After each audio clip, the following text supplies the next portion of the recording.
globe. Our report is...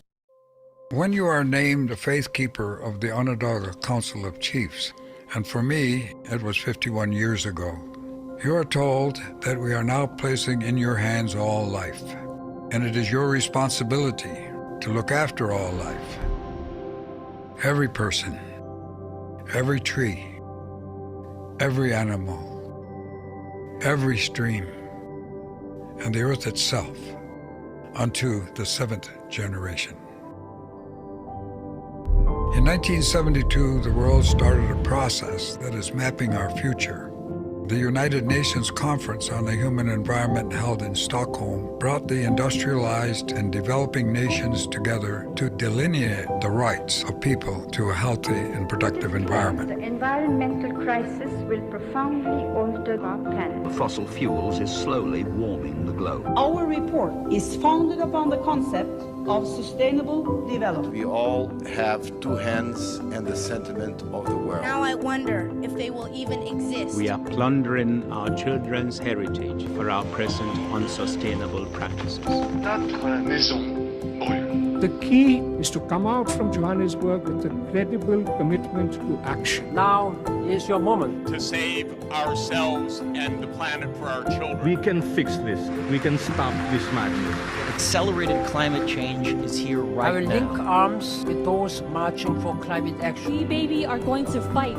Mommy, Daddy, your president too. We will all fight. We are experiencing a process that is linking our nations and communities much more closely together than they have ever been before. Our lives are intertwined via the food we eat, the music we listen to, the information we get, and the ideas we hold. Last year, the world's leaders unanimously committed to eliminate extreme poverty, address climate change, and build more resilient societies. In the Agenda 2030, we have a blueprint for sustainable development. Now the real work and the real opportunities begin. The potential offered by these new Sustainable Development Goals and the binding treaty on climate change is immense. It is a new chapter of hope for the world. It is we, the peoples, who are embarking today on a journey towards a more sustainable and equitable future. Our journey will involve governments, the United Nations system and other international institutions, local authorities, indigenous peoples, civil society, business and the private sector, the scientific and the academic community, and all people. Because we deserve to do more than just survive. We deserve to thrive. This interconnectedness among humans on the planet is creating a global village where the barriers of national and international boundaries become less relevant and the world a smaller place. The road ahead may be fraught with difficulties, challenges, and struggles, but we must dare each other to be visionary, to be ambitious, to be leaders. Given the opportunity, we can raise ourselves. We must join hands with the rest of creation and speak of common sense, responsibility, solidarity, and peace. We have all the tools. We are standing in front of an opportunity to change the course of life on the planet.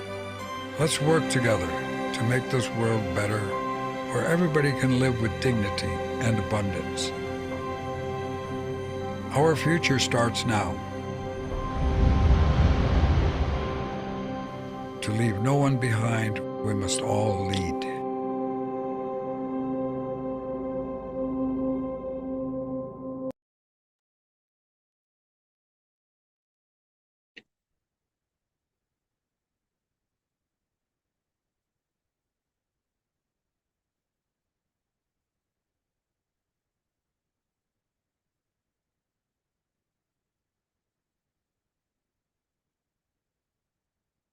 A beautiful good morning to you all. Kindly confirm you can hear me. All right. A beautiful good morning to you all, change makers. It's the final masterclass section. Oh, Congratulations to you all for making it to this end. Good morning. I can see the chat coming in. Good morning, Christabel. Good morning, Victoria. Good morning, John. Good morning, Olushola. Good morning. Good morning, good morning, good morning to you all. Yes, it's the final class section, and trust me, you guys have really done beautifully well to stay to this period. Well done to you all. Well done, well done, well done. I'll just like to know what you all look forward to learning this morning. Chineye, I'm good. Thank you. I want to see what you all are looking forward to learning this morning. What do you expect to get this morning?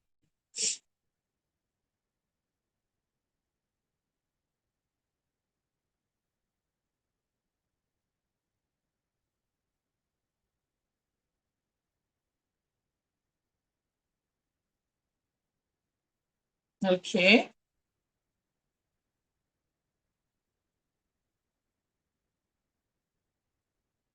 I want to see them in the chat too. Let me see what you're looking forward to learning this morning.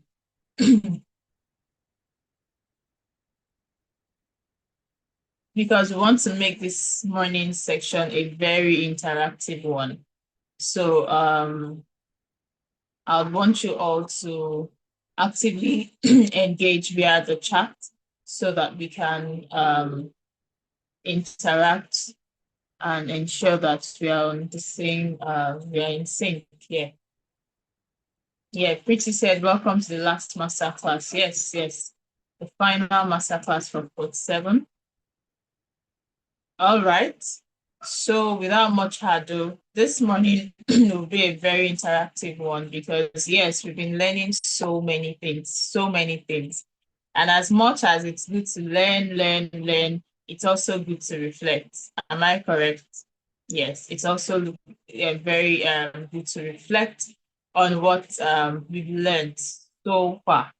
Yes, Pretty said, I can't believe it's been 6 weeks already. Sure, that's how time flies. And 6 weeks of impact, 6 weeks of learning, 6 weeks of gaining new knowledge, learning, relearning, and unlearning. So I'll just like to do a brief recap, and then I would like to also see what we've gained, what we've learned over the time, the sections. I want to believe that, yes, it's not just the comments. We really learned something from the masterclass section. So I'll just do a brief recap from where we started, from week 1, where we had our network coordinator take us through the evolution and concept of sustainable development, which I believe brought a whole lot of insights and enlightenment for a whole lot of us, because I know some people had perception of what sustainable development is, and also gained additional knowledge from the topic on the evolution and concept of sustainable development. Moving on, we also did climate change and renewable energy. Yeah, climate change and renewable energy. And then we also moved on to the heart and act of effective communication and storytelling. And of course, if you don't tell your story well, that's something too. You need to tell your story. You need to be able to articulate what you've done and push it out there to make that impact you want to see in the society. We also had something on transformational leadership. Yes, transformational leadership, not just being a leader, but being a leader that transforms and make impact in whatever project or whatever thing you're setting out to do. We also had the circular economy and sustainable waste management. Yes. And moving on, we had the green economy and environment. And then we had design thinking and innovation. And I believe a whole lot of us learned so much on design thinking and innovation. And back then, if I can remember, a whole lot of people are beginning to see how they can also implement it in their work, whether at a small scale or at a large scale. People began seeing design thinking in a new perspective than what they envisaged design thinking and innovation to be, which was a really interesting one. Then last week we had the innovation and technology for sustainable development. Yes, innovation and technology for sustainable development, where we had so many interesting insights, letting us understand what innovation is, what technology is, and how they connect to drive change for sustainable development. That was really an insightful section. And moving on, we also had project management for social impact.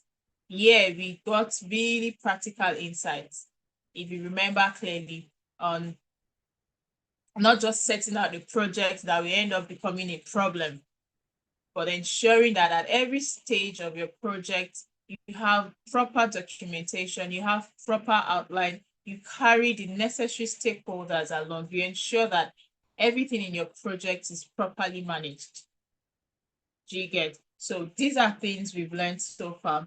And today, we are going to be having another interesting topic, but let's still keep that on. So I'd like to know in the chat, I'd like to know from the sections that we've had so far, looking back on all the sections, which section do you think was really on point for you? Something that once you're called on to, okay, you've done the masterclass section, can you tell us what this section was for you? What section stood out most for you? What resonated most for you? What do you think you're going to be doing moving forward that really captured your attention and you feel like, yes, I'm going to start implementing this more than I have been doing it before?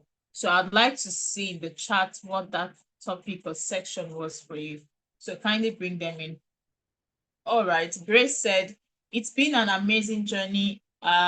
Consciously, I'm beginning to improve on my choice of disposable items. That's interesting. Yes, that's a good one. Okay, Sophia says circular economy and green economy. Can you tell us why? I don't just want the topic, I also want to know why. We need to also get those feedback to really see that, yes, the section is not just there, but we are really taking something out of those topics. Okay, I'm seeing project management for social impact from Aisha.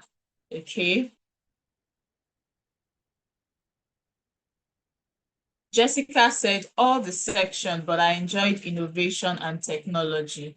Nice. So what do you intend to do now that you've gotten really interesting insight from innovation and technology? Let's know the why as well.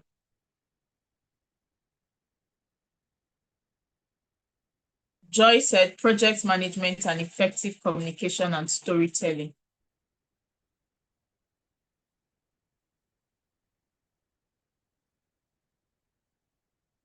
Okay. Victoria, thank you. Victoria said week 1 and week 2 and project management, it helped me pay adequate attention and strategy, not just as a CDS leader, but also helped me with the management of my current project. And that's it. That's an interesting one. Over time, we tend to learn, but we don't implement. And what we want to start doing now is just move away from the learning phase to taking action. We want people to take action. We want to ensure that what we learn, what we write, what we take note of is actually also going into action in our immediate environment and globally. So these are things that we always want our participants to implement. Okay.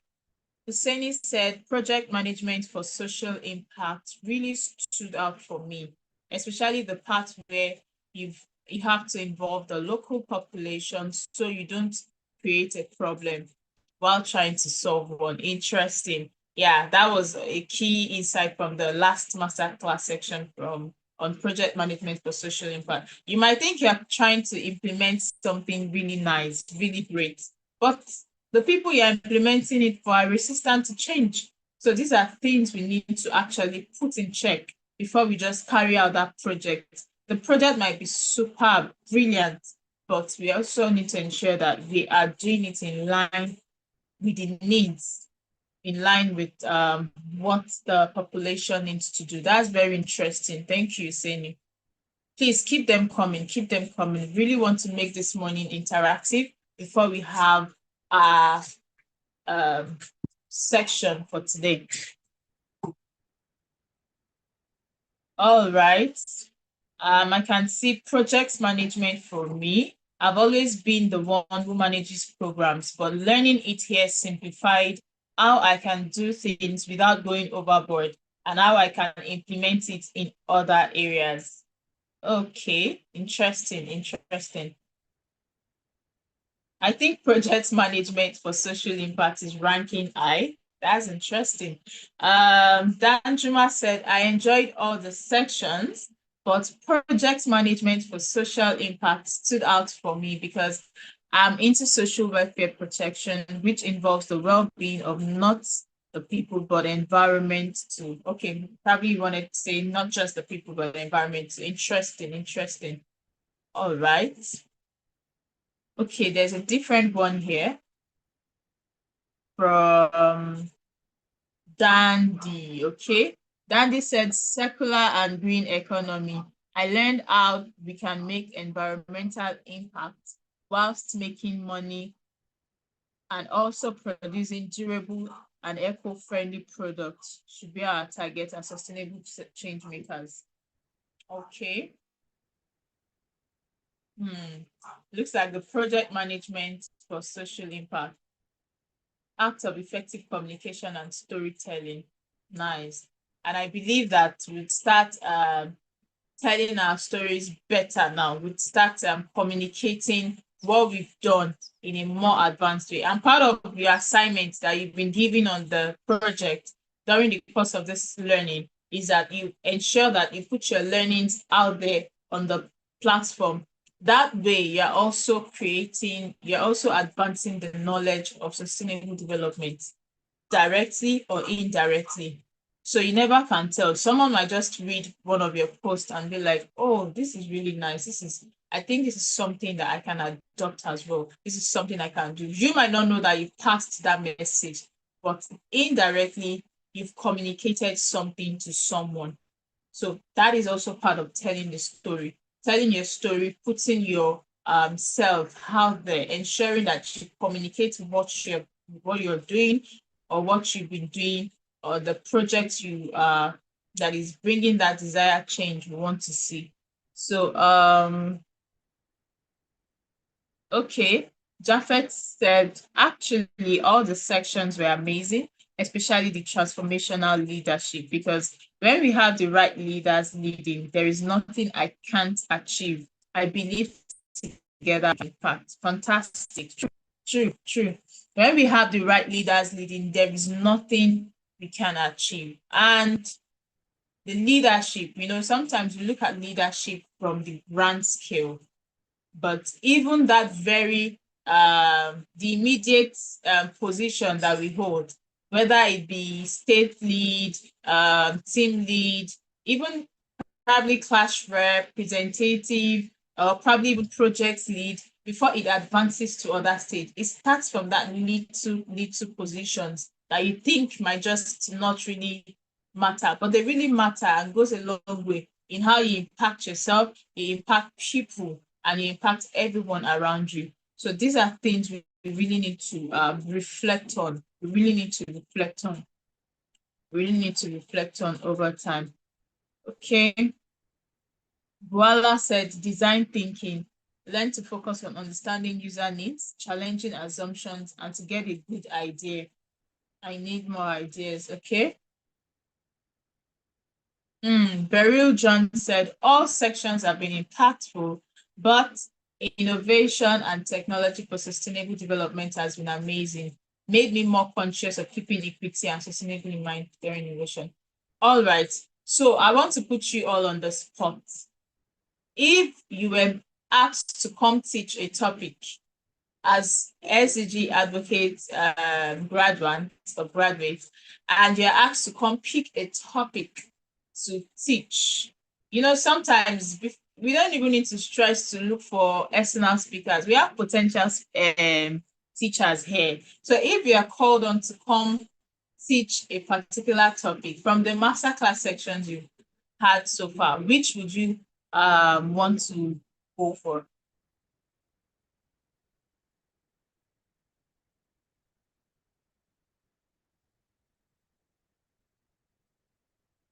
So I can inform our project lead to take note of our potential SDG advocate teachers. Which would you take confidently?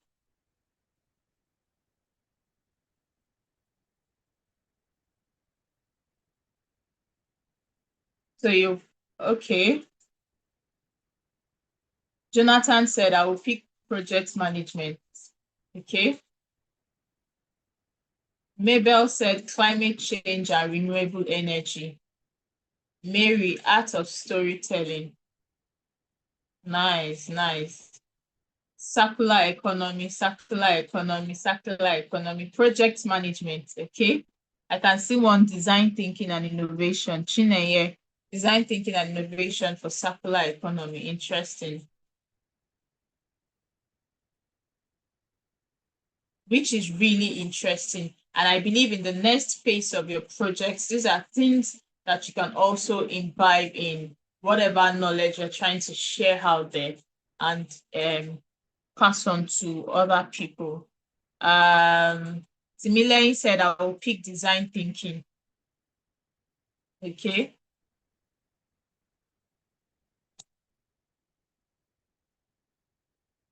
Keep them coming, keep them coming.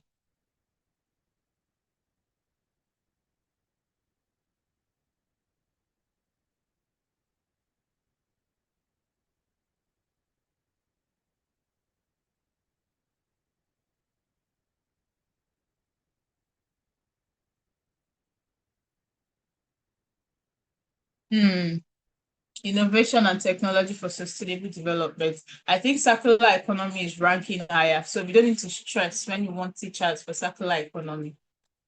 That's very interesting. Nice. Okay. I can see innovation and technology for sustainable development. Project management is also ranking top, ranking high. Nice. Interesting.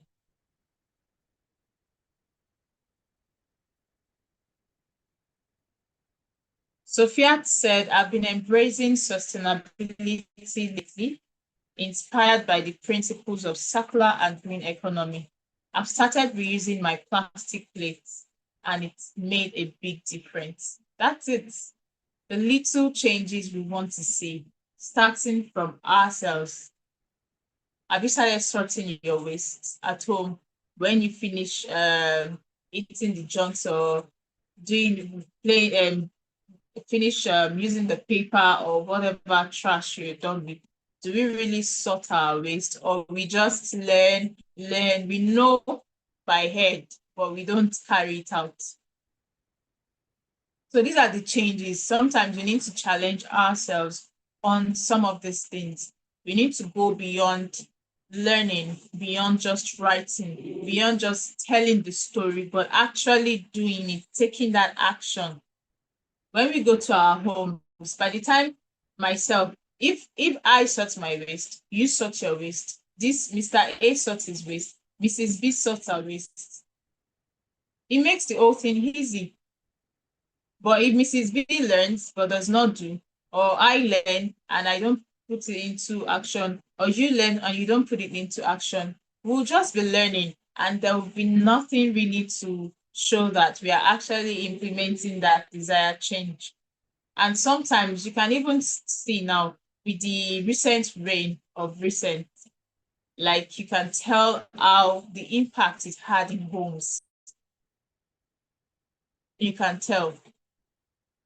And by the time you really dig deep and look at some of these things, you can also still trace it back to actions. You can trace it back to some actions that we ought to have curbed over time, but we didn't really bother about. And then the impact is being felt over time. So these things are things we need to sit back and then see that, yes, we are actually carrying out that learning, the learnings we have. Like, we've done a whole lot of topic in this masterclass section, and it wouldn't be nice to just learn and not reflect. It wouldn't be nice to just learn and not, actually implement what we are learning. So I'll ask another question. Our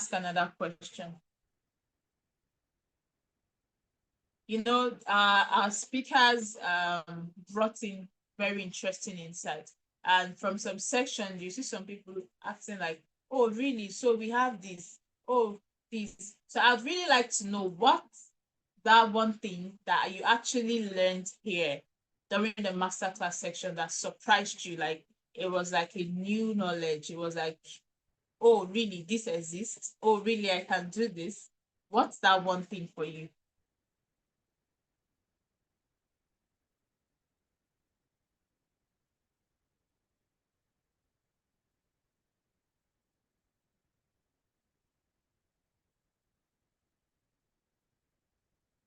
Ramita, I can see your comment on the previous question. You said the storytelling for effective communication masterclass was a game changer for me. As a visual artist, this gave me more insight of how to find creative ways to pass across a message. Interesting.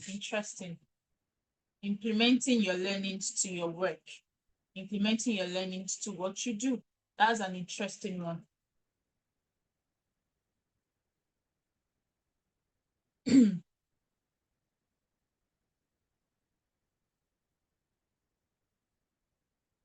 So our current question is, what's one thing that you learned that surprised you? Was there anything at all? Was there any new knowledge? Or did you feel like, oh, most of the things, okay.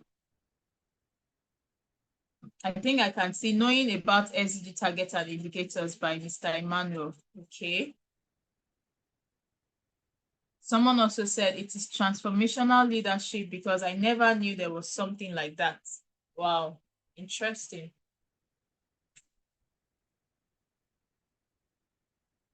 Keep them coming.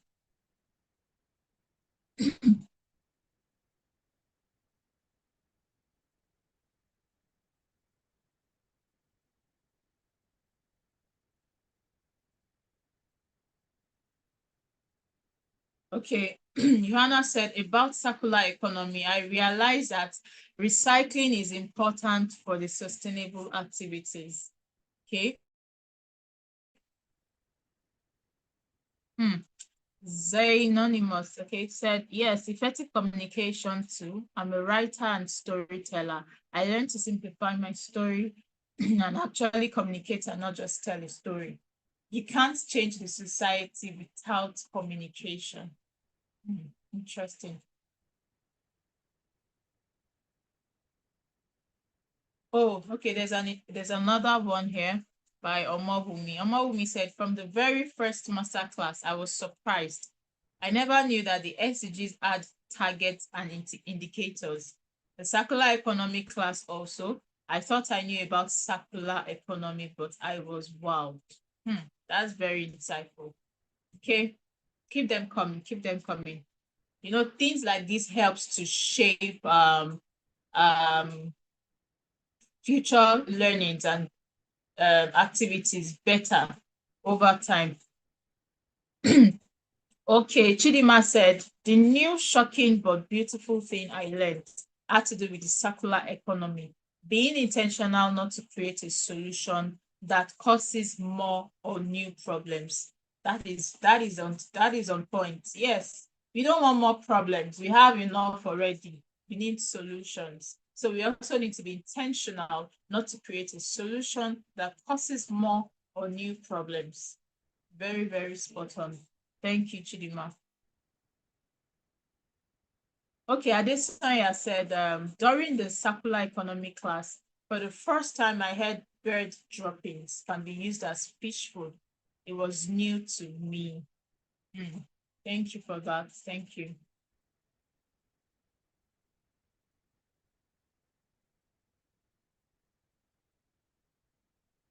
Okay, Lauren Femi said, I thought I knew a lot, but attending this meeting, I see I don't know. All I heard in the meeting has really reshaped my mindset. That's fantastic. That's great to know.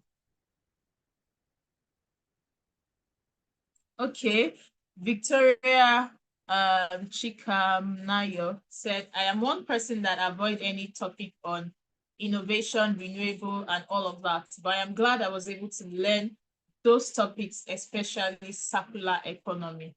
Interesting. You see that now you are building that confidence in the topic that you might have otherwise just wanted to shift aside. And that thing you're shifting aside is actually a really important tool or thing that you need to actually add to that project you're doing to make it more effective. Jessica said, I never knew there was something like circular economy. Now you know. Thank you for that.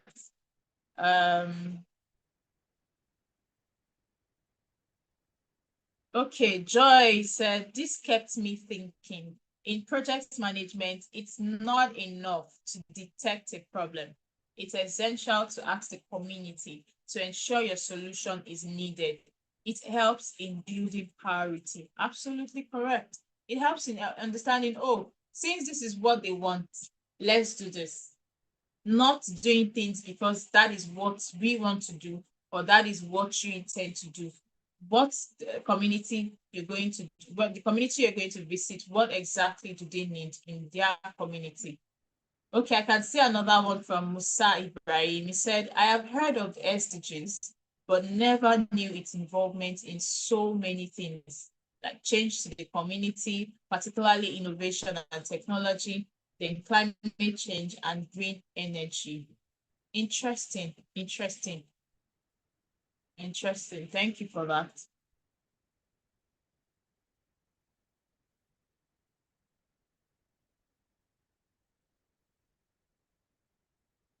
Adefunke said, I learned something new in Masterclass 1 point, and it's the SDGs indicators and targets. I didn't have an idea that they're for the HSDGs. Oh, okay.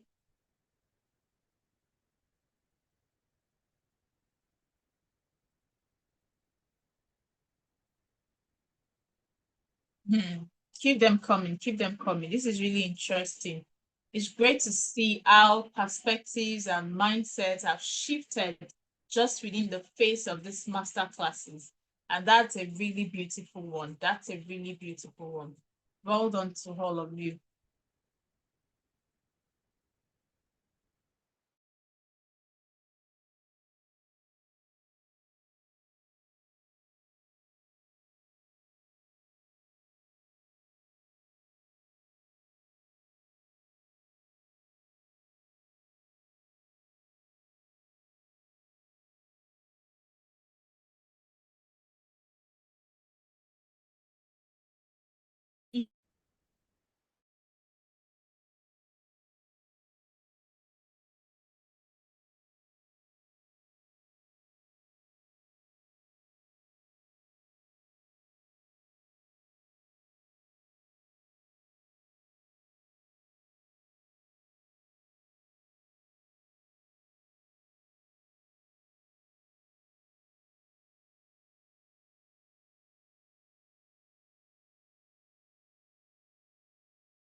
I like this. Zong said, circular and green economy reoriented my thinking recently. I am bothered about recycling everything and improvising the used materials to create other things. And this has extended to even my family. Amazing, amazing. This is really interesting to note. All right. So I'll ask another question. And the question is,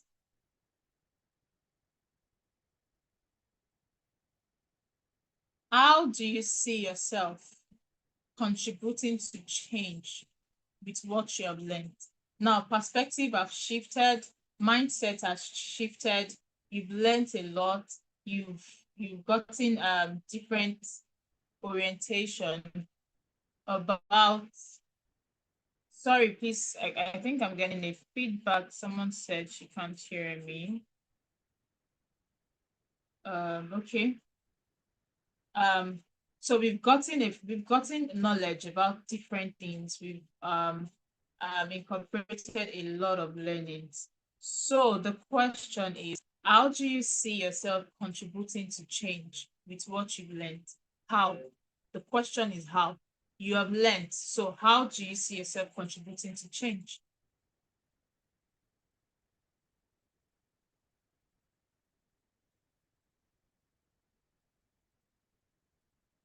You know, it's very easy to say, change begins with me. Take action. Let's do this. Let's do that. Let's do this. So, now the baton has been passed to you. So how do you want to implement the change?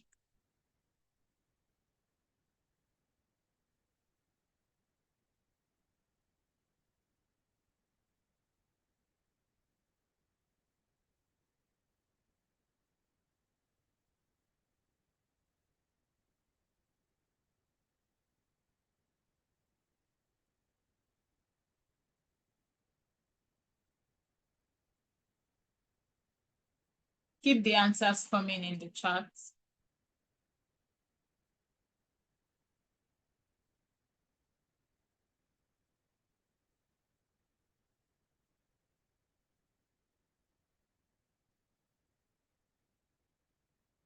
Danjuma said, by creating awareness and knowledge transfer within the community I live in.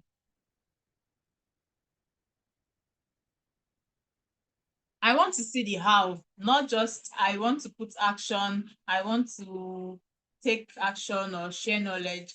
How? What is that thing you envisage or you think you can implement like immediately, like now? How? I want to know the how.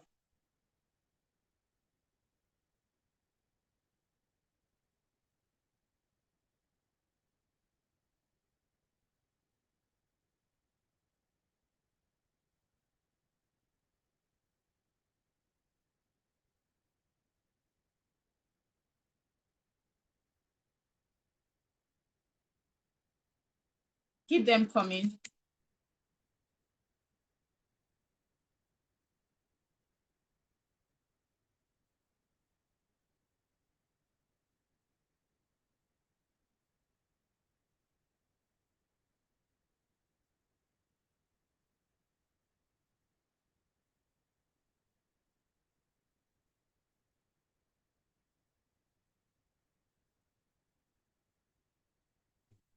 Okay, let me start reading some of the comments now.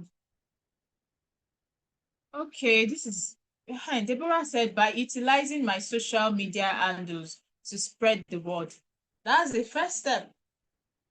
It looks simple, but it's a practical step. That is one practical how that you can start advancing the knowledge that you've learned. Knowledge sharing, how? Through your social media handles. Interesting.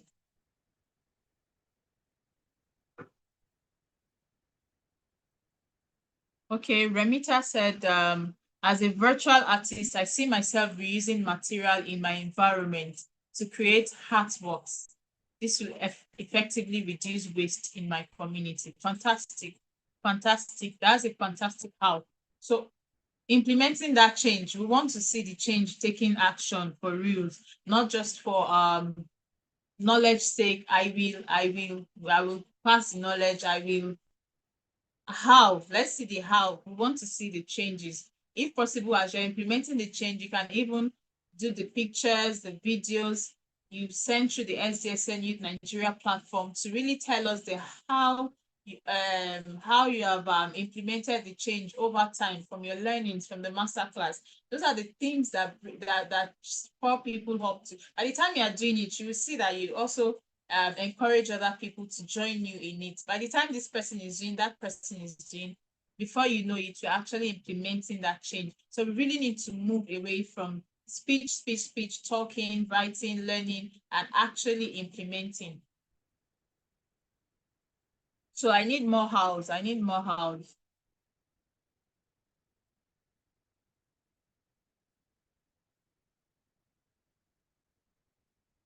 So Amawumi said, I would take sensitization more seriously. More people need to know about the SDGs, and I'll play my part. I would start with the Own a School project. Fantastic. That's a great step.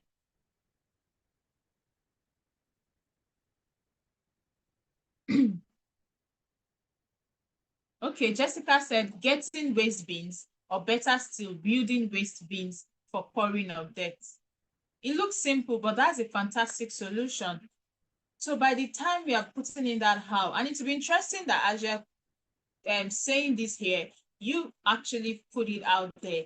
And by the time you put it out there, like I said, when you do it, tag at SDGs Youth Nigeria platforms to see that, yes, I have started my how. I've started the how of implementing my learnings. I've started the how from the learnings of my masterclass section. And before you know it, these changes we want to see that we've been screaming and shouting about start taking shape.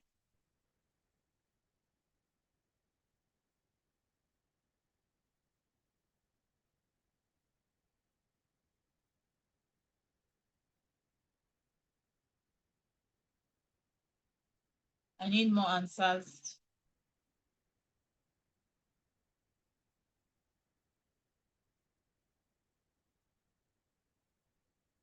Okay, Olukoya Blessing said, as a teen mentor, with everything I've learned, I'll implement change through one-on-one and group sensitizations using the communication and storytelling techniques. Fantastic, fantastic. One-on-one interactions, group sensitizations using the communication and storytelling techniques. That's amazing.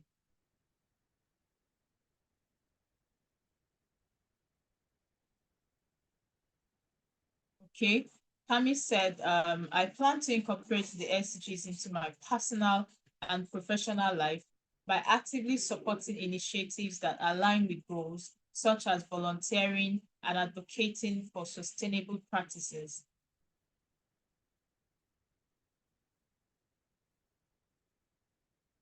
I think effective communication is ranking higher. Godwin, you're late, right? So you can still join in the class. We're talking of how you're going to implement the learnings you've learned so far. How do you intend to implement that? These learnings that we've been learning so far. How do you intend to implement them? Okay, someone said, in my own school project, I intend to introduce school gardening to the students for climate change. Interesting. I'm still trying to get more feedback.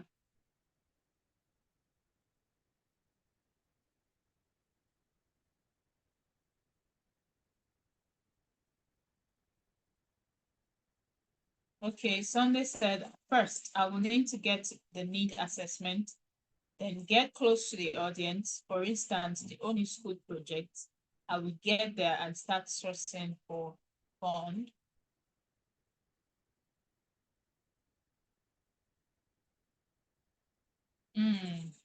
Osarabo said, I see myself as a leader and change maker. I will continue to drive awareness for sustainable growth in my environment by correcting the norms that's not sustainable and harm to mankind. Correcting the norms. True. You know, there are some things that feels like normal. People don't see any issue with it. It's like an everyday lifestyle, but they're actually having negative impact in the environment. So some of these things can be corrected over time. And that's a fantastic one. Thank you.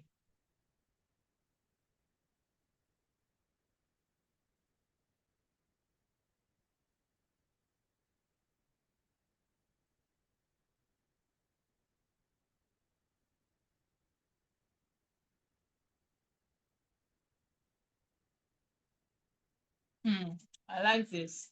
Reese Wall said, by profiling supermarkets who use degradable cartons to package goods for customers instead of nylons, this will create more awareness on the importance of reducing the production of nylons.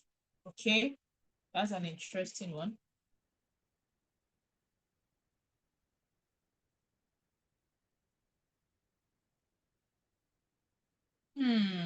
Grace said, I just recently bought a water dispenser to substitute my bottled water to reduce plastic pollution.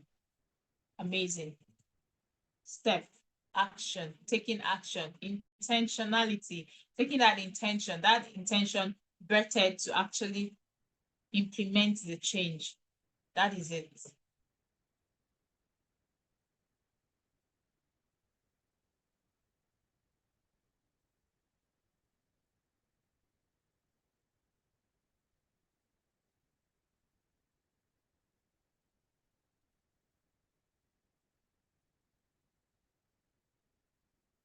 I'm trying to get more feedback.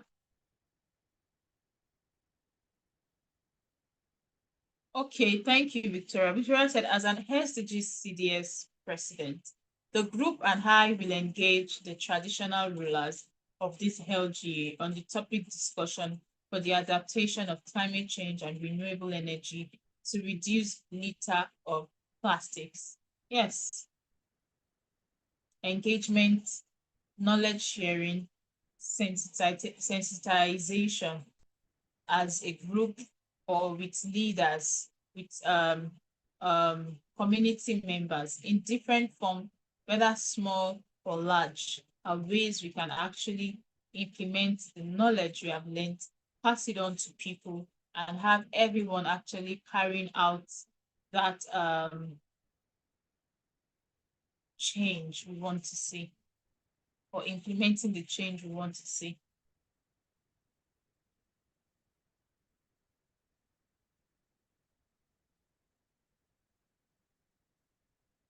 So I can see more comments coming in. Okay, Sulaiman said, I will start with girls' child education. Okay. Haven said, I've encouraged people to start using solar as their primary source of electricity. Okay. Interesting.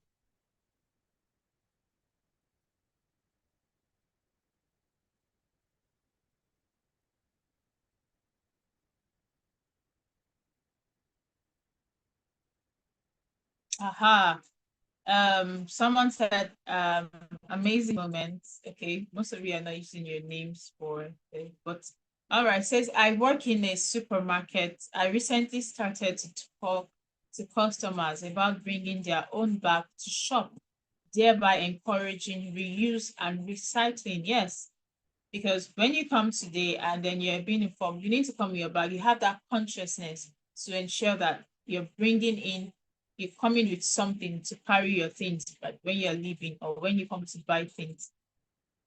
Conscious actions. Beryl John, nice. Says, most Nigerians make unguided decisions due to ignorance and lack of knowledge. I intend to raise more awareness about some SDGs through my newsletters, the ripple effect. Knowledge leads to change. Interesting. I like that you all are trying to see ways this thing can actually be brought to life. And while some are actually already implementing that change, there are also intentions for people to also implement it, whether in their CDS, in their houses, in their homes, in their community, or through collaboration or partnership with other stakeholders. Maxwell said, connect and collaborate. Use what I've learned to network, engage other SDGs advocates in my cohort, tag NGOs, UN agencies, and government bodies in my post. join local youth or SDGs platforms for partnership. Interesting. You know, that little thing you think you are doing, and then another platform sees a visibility. You've seen situations where some people just post their videos about some maybe trainings or something they've done that is really impactful, and then another platform reposts and it gets to a wider audience, and before you know it, the thing spreads here, spreads there, and then people get an overview of what is happening at that particular point just by bringing visibility in that aspect, in that form. So just like I said, we are highlighting a whole lot of interesting insight here, and we've learned, we've seen practical, like actual practical ways we can actually bring these things to life.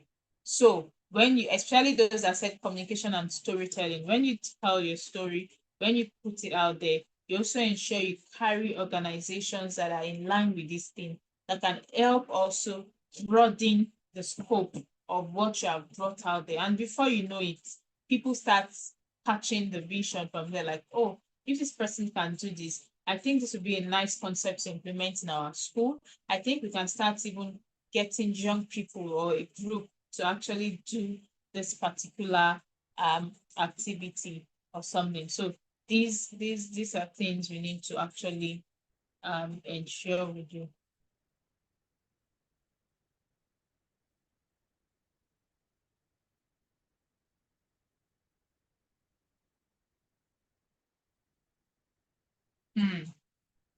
Abubakar said a glow germ.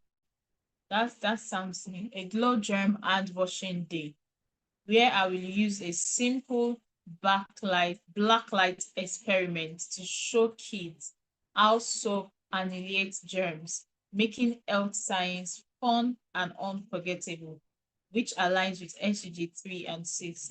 Interesting. If this interesting concept or ideas that we're actually generating or getting insight from this masterclass section can actually be implemented like we are telling it here, I tell you, it will go a really long way than we envisage. A really long way.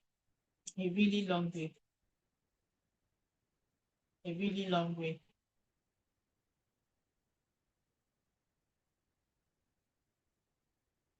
Tajiri said, I'll also be focusing on architectural designs that facilitate maternal and newborn health and the empowerment of people in communities to improve their economic development through the design. Okay.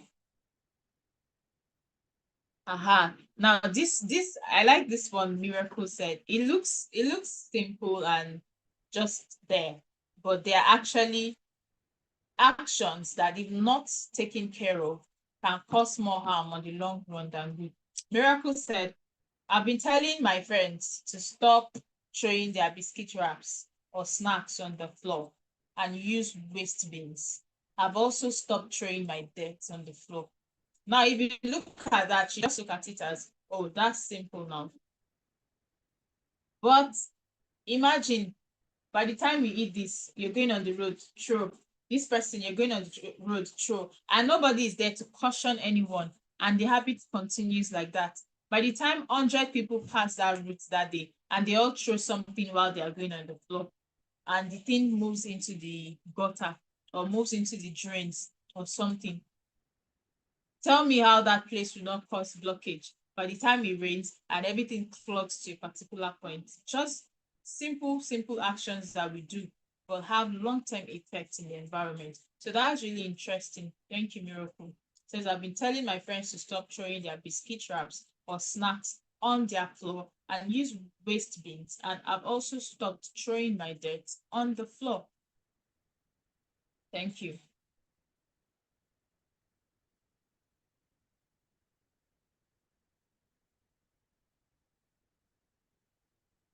Nice one, Balogun. I plan to form an SDG club in my dark school to equip the students more with knowledge on sustainability. Interesting. That's an interesting one. Thank you, Balogun.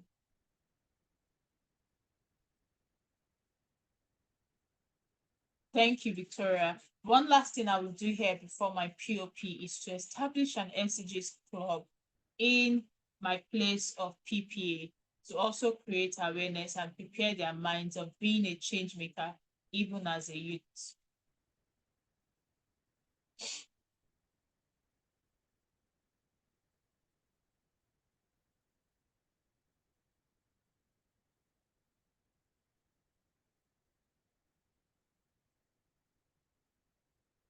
Aha, look at Daniel. Very interesting. Daniel said, I have encouraged my kids to embark on plastic containers business, and it's been awesome because they are saving from it.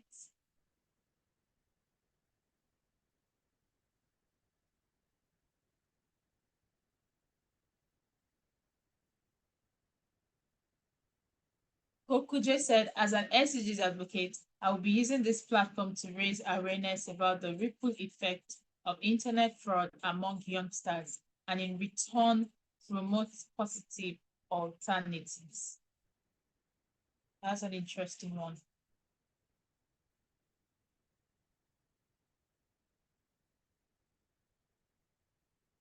Keep them coming.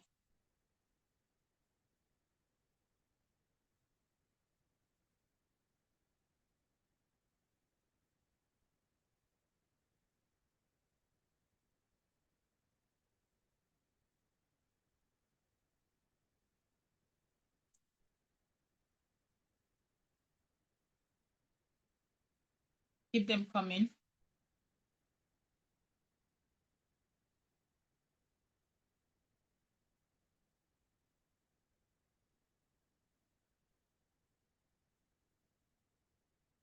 Aha, I like this. Osarobo said, 2 days ago, I told an orange seller to get a waste bin so people can make use of it when they are finished sucking their oranges instead of dropping it on the floor.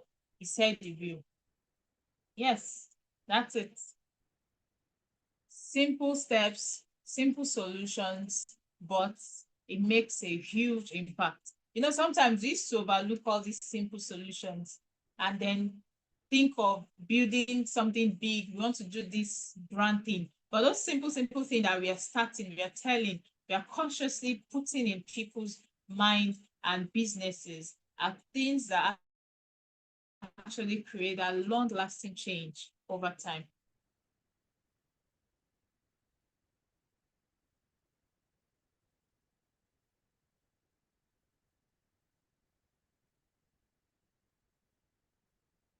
Nice. Umi said, I recently stopped some individuals from cutting trees in our neighborhood and telling them to plant trees instead of contributing to deforestation, which directly causes heat waves in our state.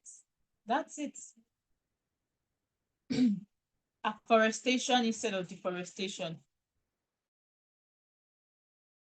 We are encouraged to plant more trees. It has a whole lot of benefits around us. Breathing more cleaner air, having more, it helps in a whole lot of ways. So these are ways we can actually encourage people do it for yourself and also encourage somebody else to do it.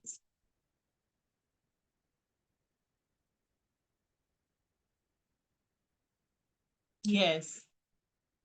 Someone said that yesterday I told my colleague to always carry biscuit wraps in his bag until he's able to dispose it properly in a waste as opposed to littering. Yes.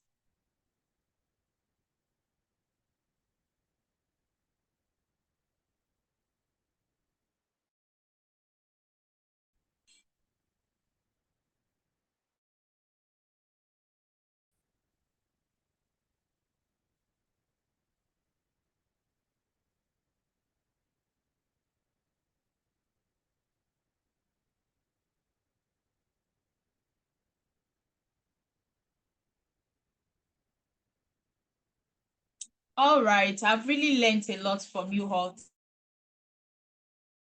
today. Trust me. I mean, I love the energy. I love the insight. I love that you guys have not just been coming to class, but you've also seen ways you can actually make this a reality and bring the desired change that we need to see. Well done to you all. Well done, well done, well done. And thank you very much for making it a really interactive one this morning. And we have also geared ourselves up. We don't just want to learn, we also want to take action. We also want to implement the change that we want to see. Yes, Ajayi, the change has already begun here. Oh, yes, it has. Thank you very much. So we'll be getting geared up for our second section.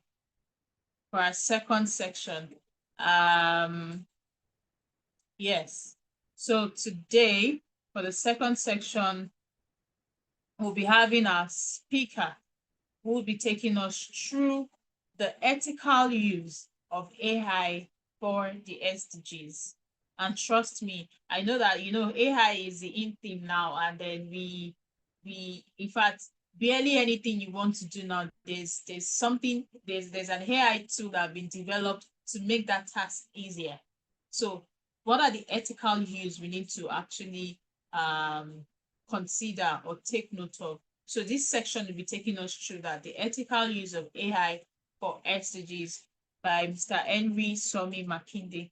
So I will be reading his profile shortly before he comes on the call. Mr. Henry Somi Makinde is a measurement scientist specializing in psychometrics, data science, and AI applications in educational assessment. He is currently pursuing a PhD in educational research methodology with a minor in computational statistics at UNC Greensboro. He holds an MSc from the same institution and a first-class honors BSc in statistics from the University of Ilorin. Henry's expertise lies in integrating advanced statistical methods, data science methods, with AI to enhance educational assessment, particularly through large language models.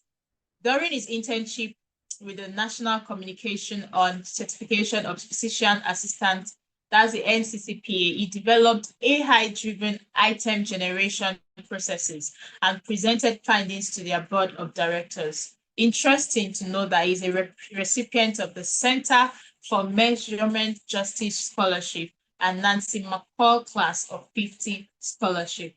Henry has presented research at major conferences, including NCME, IMPS, NCARE, and AIME SIG. He serves as president of the Educational Research Methodology Graduate Students and founded Dr. AI Academy in August 2024, providing comprehensive AI education. His work bridges traditional psychometrics with cutting-edge AI technologies to advance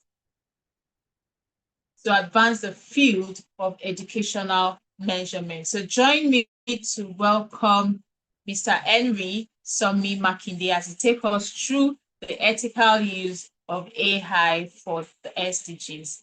Thank you very much. You're welcome, sir, Mr. Henry. Good to have you join us today. Over to you, sir. Thank you. Yeah, thank you, Oluwatoyin. Thank you for the introduction too. It's 6 a.m. here, so permit me if I get into this a little bit. Thank you again for inviting me to talk about what I'm very passionate about, AI, and I'm going to walk you through ethical use of AI for SDGs this morning. Let me share my screen and we get right into it.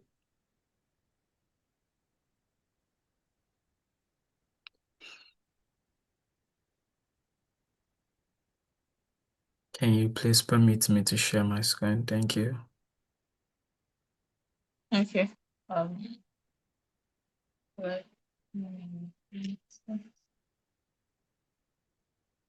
Awesome.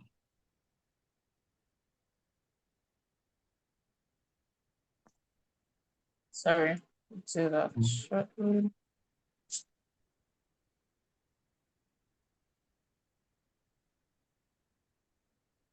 All right. You should be able to share now.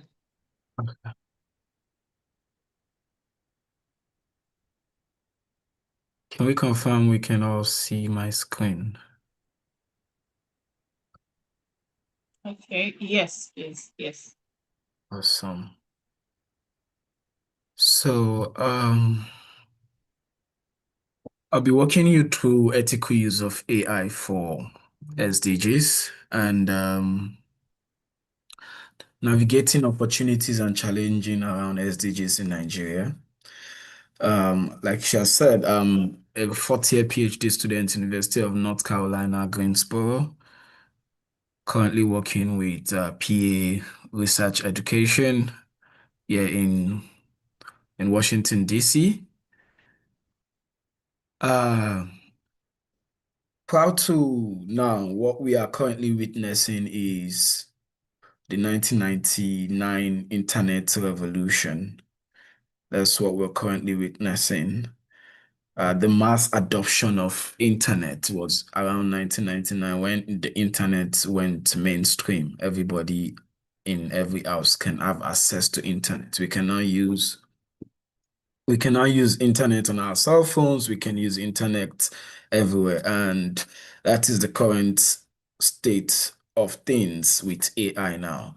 Since the release of ChatGPT 2 in 2022, the whole internet has been shaken with a new paradigm shift, and every industry, every businesses, productivity, education, creativity, health, every field is trying to integrate artificial intelligence one way or the other. And that is what led into the talk about now that AI is here, slowly, and people are getting into the act of let's use AI. People are getting set to that, okay, it seems like we do not have option than to use AI to do most of these things now. So, people are getting into the art of now let's use AI to do most of these things. So now we are now looking at frameworks, we are now looking at AI ethics, we are now looking at responsible use of AI. People are now, government industries are now putting out frameworks on what to and what not to do. And that's why we are talking about ethical use of AI today. So let's talk about ethical use of AI. How do we get here? Now, what do we define? Who define ethics? Why do we have ethics? Since AI is just a tool, why do we have to define ethics? Now, UNESCO, OECD, African Union, Nigeria, National AI Strategy, they all have an established framework where they talk about responsible use of AI. And this definition echoes what is within this framework. For the UNESCO, it talks about values and principles to guide AI and that respects human rights, the African-centric AI governance, ensure technology serves the development of Africa. And the last one, the Nigeria National AI Strategies are responsible. It talks about job creation, social inclusion, sustainable developmental goals, and everything surrounding citizen rights and privacy to data. Now, putting all of this together, synthesizing all of this framework is why I came up with this definition that AI ethics is the framework of principles, practices, and governance structures that ensure artificial intelligence systems are developed and deployed in ways that respect human dignity, that promote fairness, that protect rights and secure data privacy, and overall advance societal well-being, which is what we are all about in SDG. So, having laid this ground foundation, now let's go into some of the areas of ethics, some of the core area of ethics. Now, let's start with human dignity and right. AI must respect most of this framework, when they talk about ethics, they talk about human dignity and right. AI must respect fundamental human rights and never compromise on human dignity. We'll talk about fairness and non-discrimination. And that goes into the training data sets of which most of these large language models the data set that they were trained on. We have to ensure that there is equitable outcomes for all group. What is working for this ethnic group is working for this ethnic groups. So we have to ensure fairness and non-discrimination. Transparency and explainability. It is important that when we're making decisions that are high stakes, that are life-based decisions, just based on AI, it is important that we ensure transparency. It is important that we are able to explain these things. This is what happened till we got to this point. So transparency, AI decisions must be understandable and auditable. We must be able to say, okay, this is the workflow. This is what we did before we get here. Proud to now, when we talk about deep learning, proud to large language models, we talk about black box, we talk about the unexplainable decisions or predictions that comes out of deep learning. But now we move from the era of deep learning into LLM, and this is also important that we're talking about explainability, transparency, and most of the big foundational companies on AI are tilting towards explainability every now and then. Now, accountability. It is when we are developing frameworks or building solutions, accountability is key. Accountability is key. Clear responsibility is what's the expectation of the AI interface or solution we are building? What are the expected outcome? What decisions are we looking at? So that these things will keep us accountable and we'll be able to say this is the step we go through to achieve these things. Now, one biggest thing is data privacy and security. Majority of us are currently on social media. We are, one way or the other, our data are already being exposed, provided your internet, one way or the other. There's a high probability that your data set has been used to train these models. However, when you start building frameworks, when you start building solutions, and we're talking about privacy and security, it is important that you have some personal data protection. Ensure that the system is secure.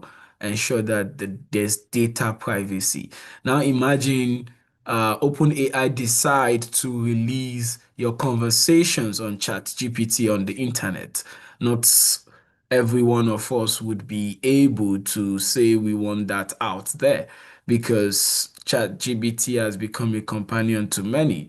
And a lot of people are already, you know, a lot of people are already putting a lot of personal information. People even use it as people use it differently. Some people use it as companions, some use it as friends, some people use it as lawyers, some people use it in the academic. So many use cases of ChatGPT. Now imagine those data sets are out there. There was a time when if you search on Google, some time recently when if you search on Google, you see conversations of ChatGPT being exposed, and that was a little bit of a deal, but it was a glitch in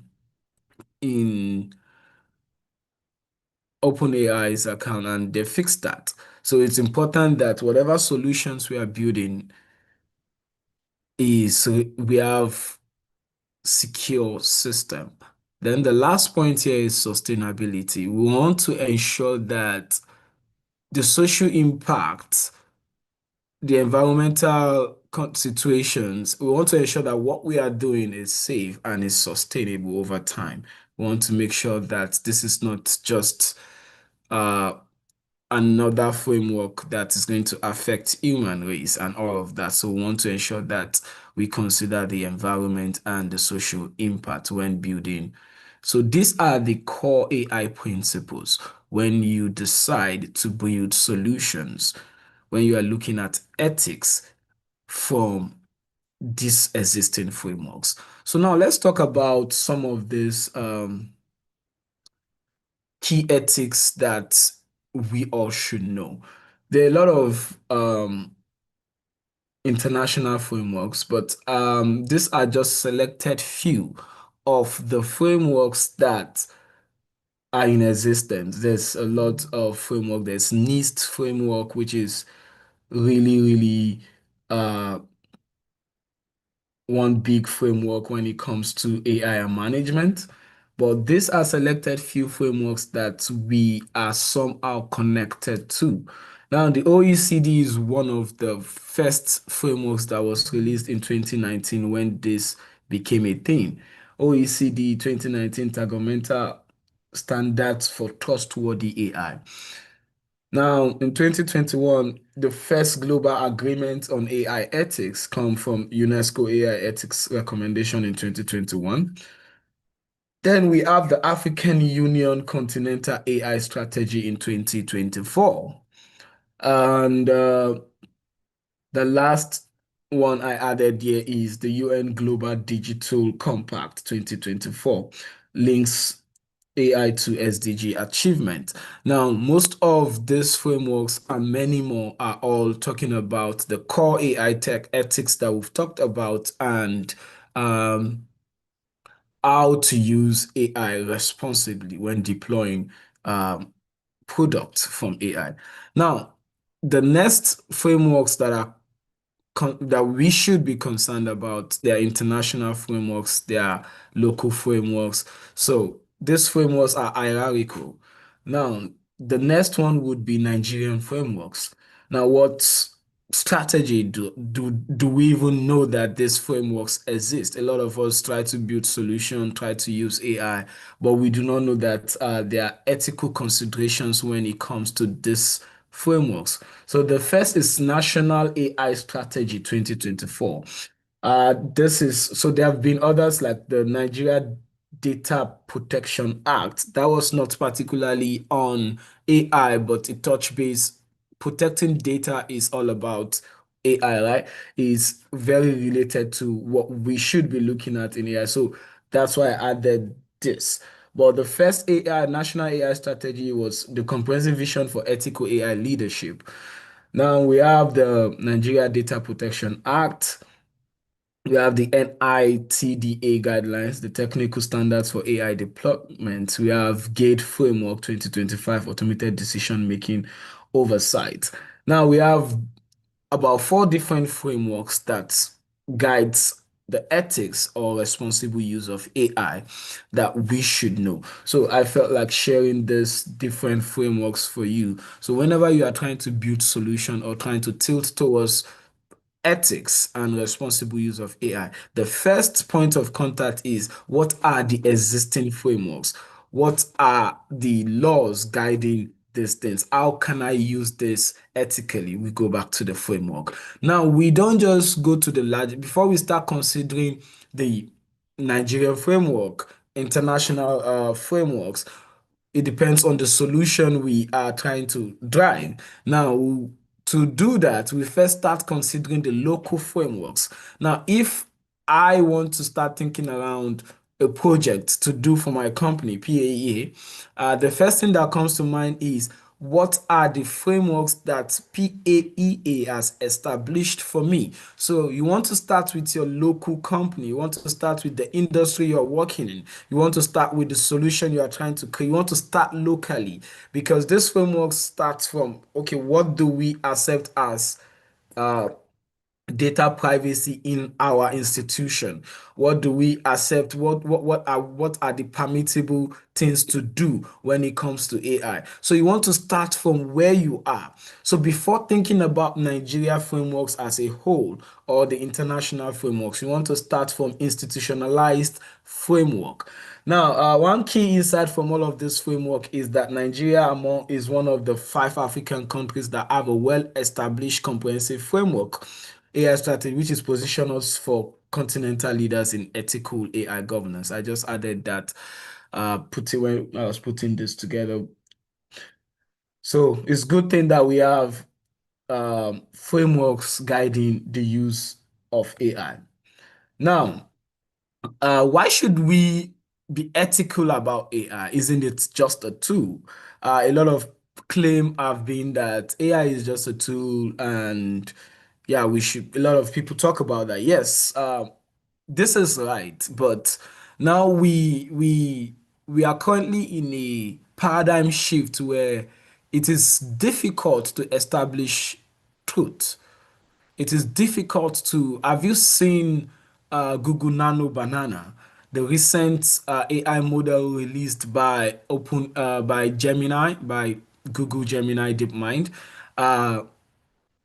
Nano Banana is not just the regular AI.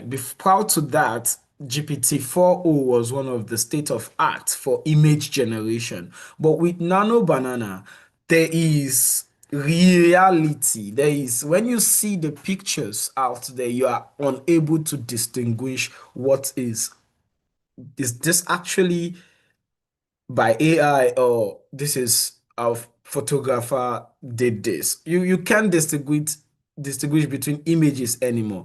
You can't distinguish between what is real anymore. So there's this fear of, how do we say this is what we are seeing is real?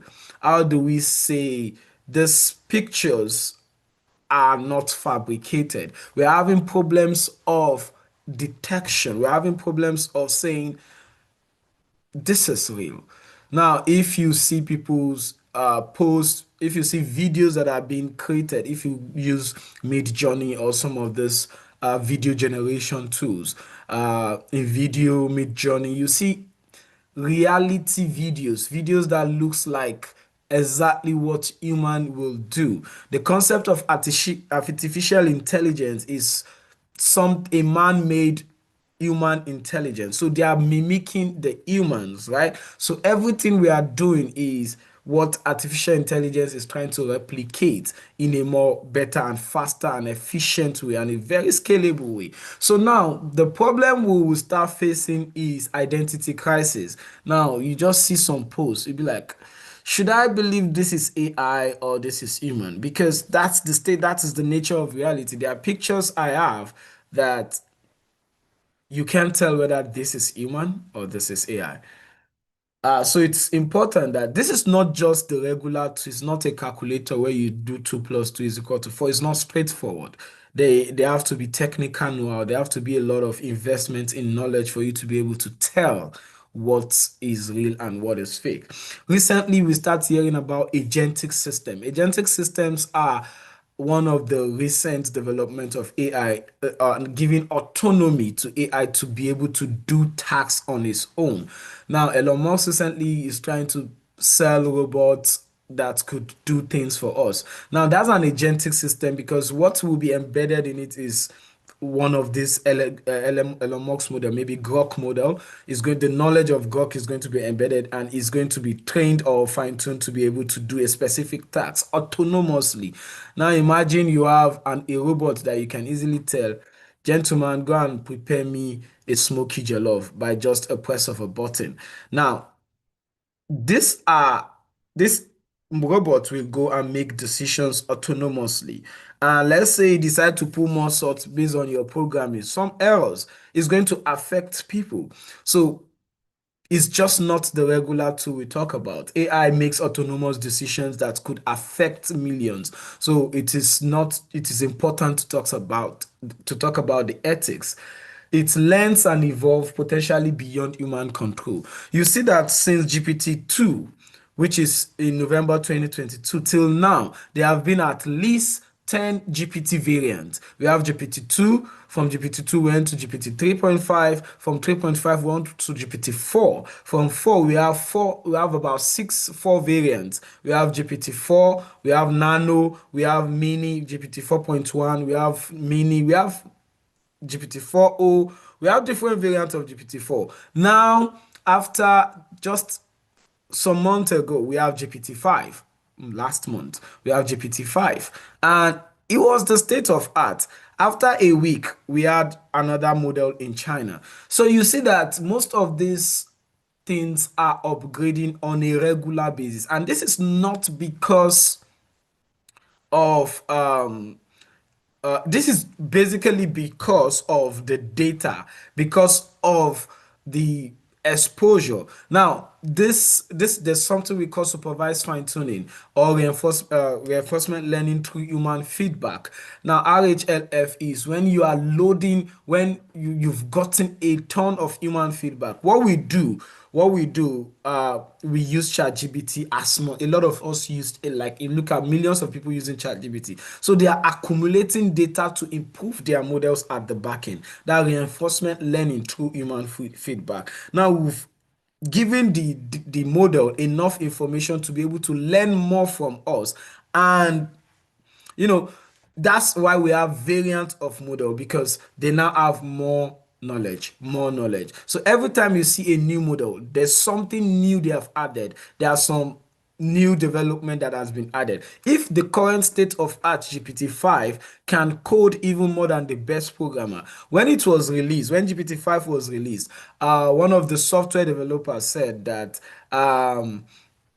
when he was building a code, he said he's going to spend about 2, 3, 4 hours to develop what he called a first draft. But with GPT-5, it's just going to use about a few seconds to develop it. Even the developers of AI are using AI to get what they want. So how much more us? So the whole idea that AI learns and evolves. And this is just 3 to 4 years of AI coming to mainstream. You see a lot of tools, everybody selling a course, everybody doing one thing or the other about AI, right? Because it is now the new market. It is now what is in vogue. Everybody needs to learn or be a part of AI. Companies are having FOMO, fear of missing out. Industries are having FOMO. Everybody just want to get into AI. So it is not just a tool. It's beyond a tool. Its impacts are systemic and can perpetuate inequalities at scale. Now, earlier GPT, when they start talking about image generation to AI tools, you see that a lot of image generation models at some point could not generate some kind of images. Now, if you use 11 Labs is one of those voice AI tool that as a Nigerian man that I am, I want this guy to speak like me. Proud to now, GPT-2 cannot speak pidgin, right? GPT 3.5 a little bit. GPT-4 did better. You see the progression of this models is because of the training data set. So if the training data set, how do we establish equality from the training data set? That depends on availability of data. We have most companies building their own model from scratch, reach out to people just to be able to hear voice. I've been paid to just come talk. Now those talk are recordings of how I speak, which are representative sample of Nigeria. They will get enough samples just to be able to build their model to understand the way Nigerians speak, to understand how the accent that we have, how they are able to, when their AI is able to mimic, to train the model such that the AI models are able to mimic humans. So there's so many things around inequality that goes back to the training data set, how AI is being built, how these LLMs are being built. Now, it shapes society future in irreversible ways. Now look, the trajectory of things, can we say educational sector will be norm after now? Prior to now, we know how much time we spend digging and doing something. I studied statistics in University of Illinois, and back in the day, there was nothing like ChatGPT and the likes. And to write a line of code takes to be able to write, let's say, a model, to build a model, doing the data cleaning process alone, we take weeks, we take months. Now, and we have to go online, go to Stack Overflow, maybe post questions and hope that somebody that has solved that kind of problem could be able to come around and tell us what to do. Read documentations of packages. It takes a lot of time to just understand the package you are using and how to loop that package in the products you are trying to build, or the model you are trying to build, or the data cleaning you are trying to do. Proud to now, they call data scientists highly paid Googlers. Now, highly paid Googlers in the sense that what we do a lot of time is go online and web scrape code, look for code that could solve our problems. So that's why they call them highly paid Googlers. So there's a lot that has shifted afterwards. If I spend a month to develop products before now I spend less than 2 days and I get it done. That 2 days, and that's because I want to really understand what I want to do. I could just vibe code. And vibe coding basically is speaking English. Tell AI what exactly you need to know. So I posted something yesterday. I said now that most of these coding platforms have GitHub Copilot, have a code completion agent within them. What we need to now start doing is having domain expertise. So the entire AI situation is actually shaping the society's future in ways that are irreversible. Now, we cannot go back to the normal way we learn. We have to look at alternative ways of learning beyond the version we had before now. Any assignment now could be easily done with ChatGPT. So why is it an assignment? Where is the learning coming from? So there's a lot going on, and I'm going to try to unpack most of them today. Some of the ones that has to do with SDG. So I put some examples and scenarios here as to why ethics matters. Now, here's an healthcare AI scenario. An AI diagnostic system trained on Western data misdiagnosed sickle cell crisis in Nigeria patients, leading to wrong treatment. The ethics here is ensure AI is trained on representative African data set. Now, ever since I got here, I don't we don't talk about malaria and all of that, but back home it's norm. We know malaria is a thing, right? So now if in this earth scenario where the model has been trained on Western data, it could easily misdiagnose sickle cell crisis in Nigeria patient, and this could easily lead to treatment. So the ethical thing to do is that ensure that the model we are using has representative African data. Now, another one is financial AI scenario. Now, a loan approver AI denies credit to market women because they lack formal employment education. What happens to people that have informal education? So the ethics here is demand alternative assessment method respecting informal economy realities. It is important that in our community we know the people we serve. There are formal people, there are informal people, there are people that are educated and the non-educated. So it's important for fairness that we ensure that this loan approval system captures all of this, or we bring an alternative method for this loan. Now, another scenario I added here is precision farming only works in English. excluding 70% of farmers. If what you call precision farming tool is only helping people that can speak English, what happened to the 500 plus local languages? So the ethics requires multilingual access, Yoruba, Hausa, Igbo, and 500 plus local languages. So these are examples of ethical matters we can start thinking about, we can start talking about. Okay, these are ethical issues we can start thinking and talking about. Now, let's move on to AI ethics. Let's move on to ethical AI can accelerate progress on all 17 SDGs, but unethical AI can undermine them. Some examples, some major examples that we have now. Around 2022, we have what we call zipline drone vaccine deliverables. And now we have the drone is delivering vaccines, right?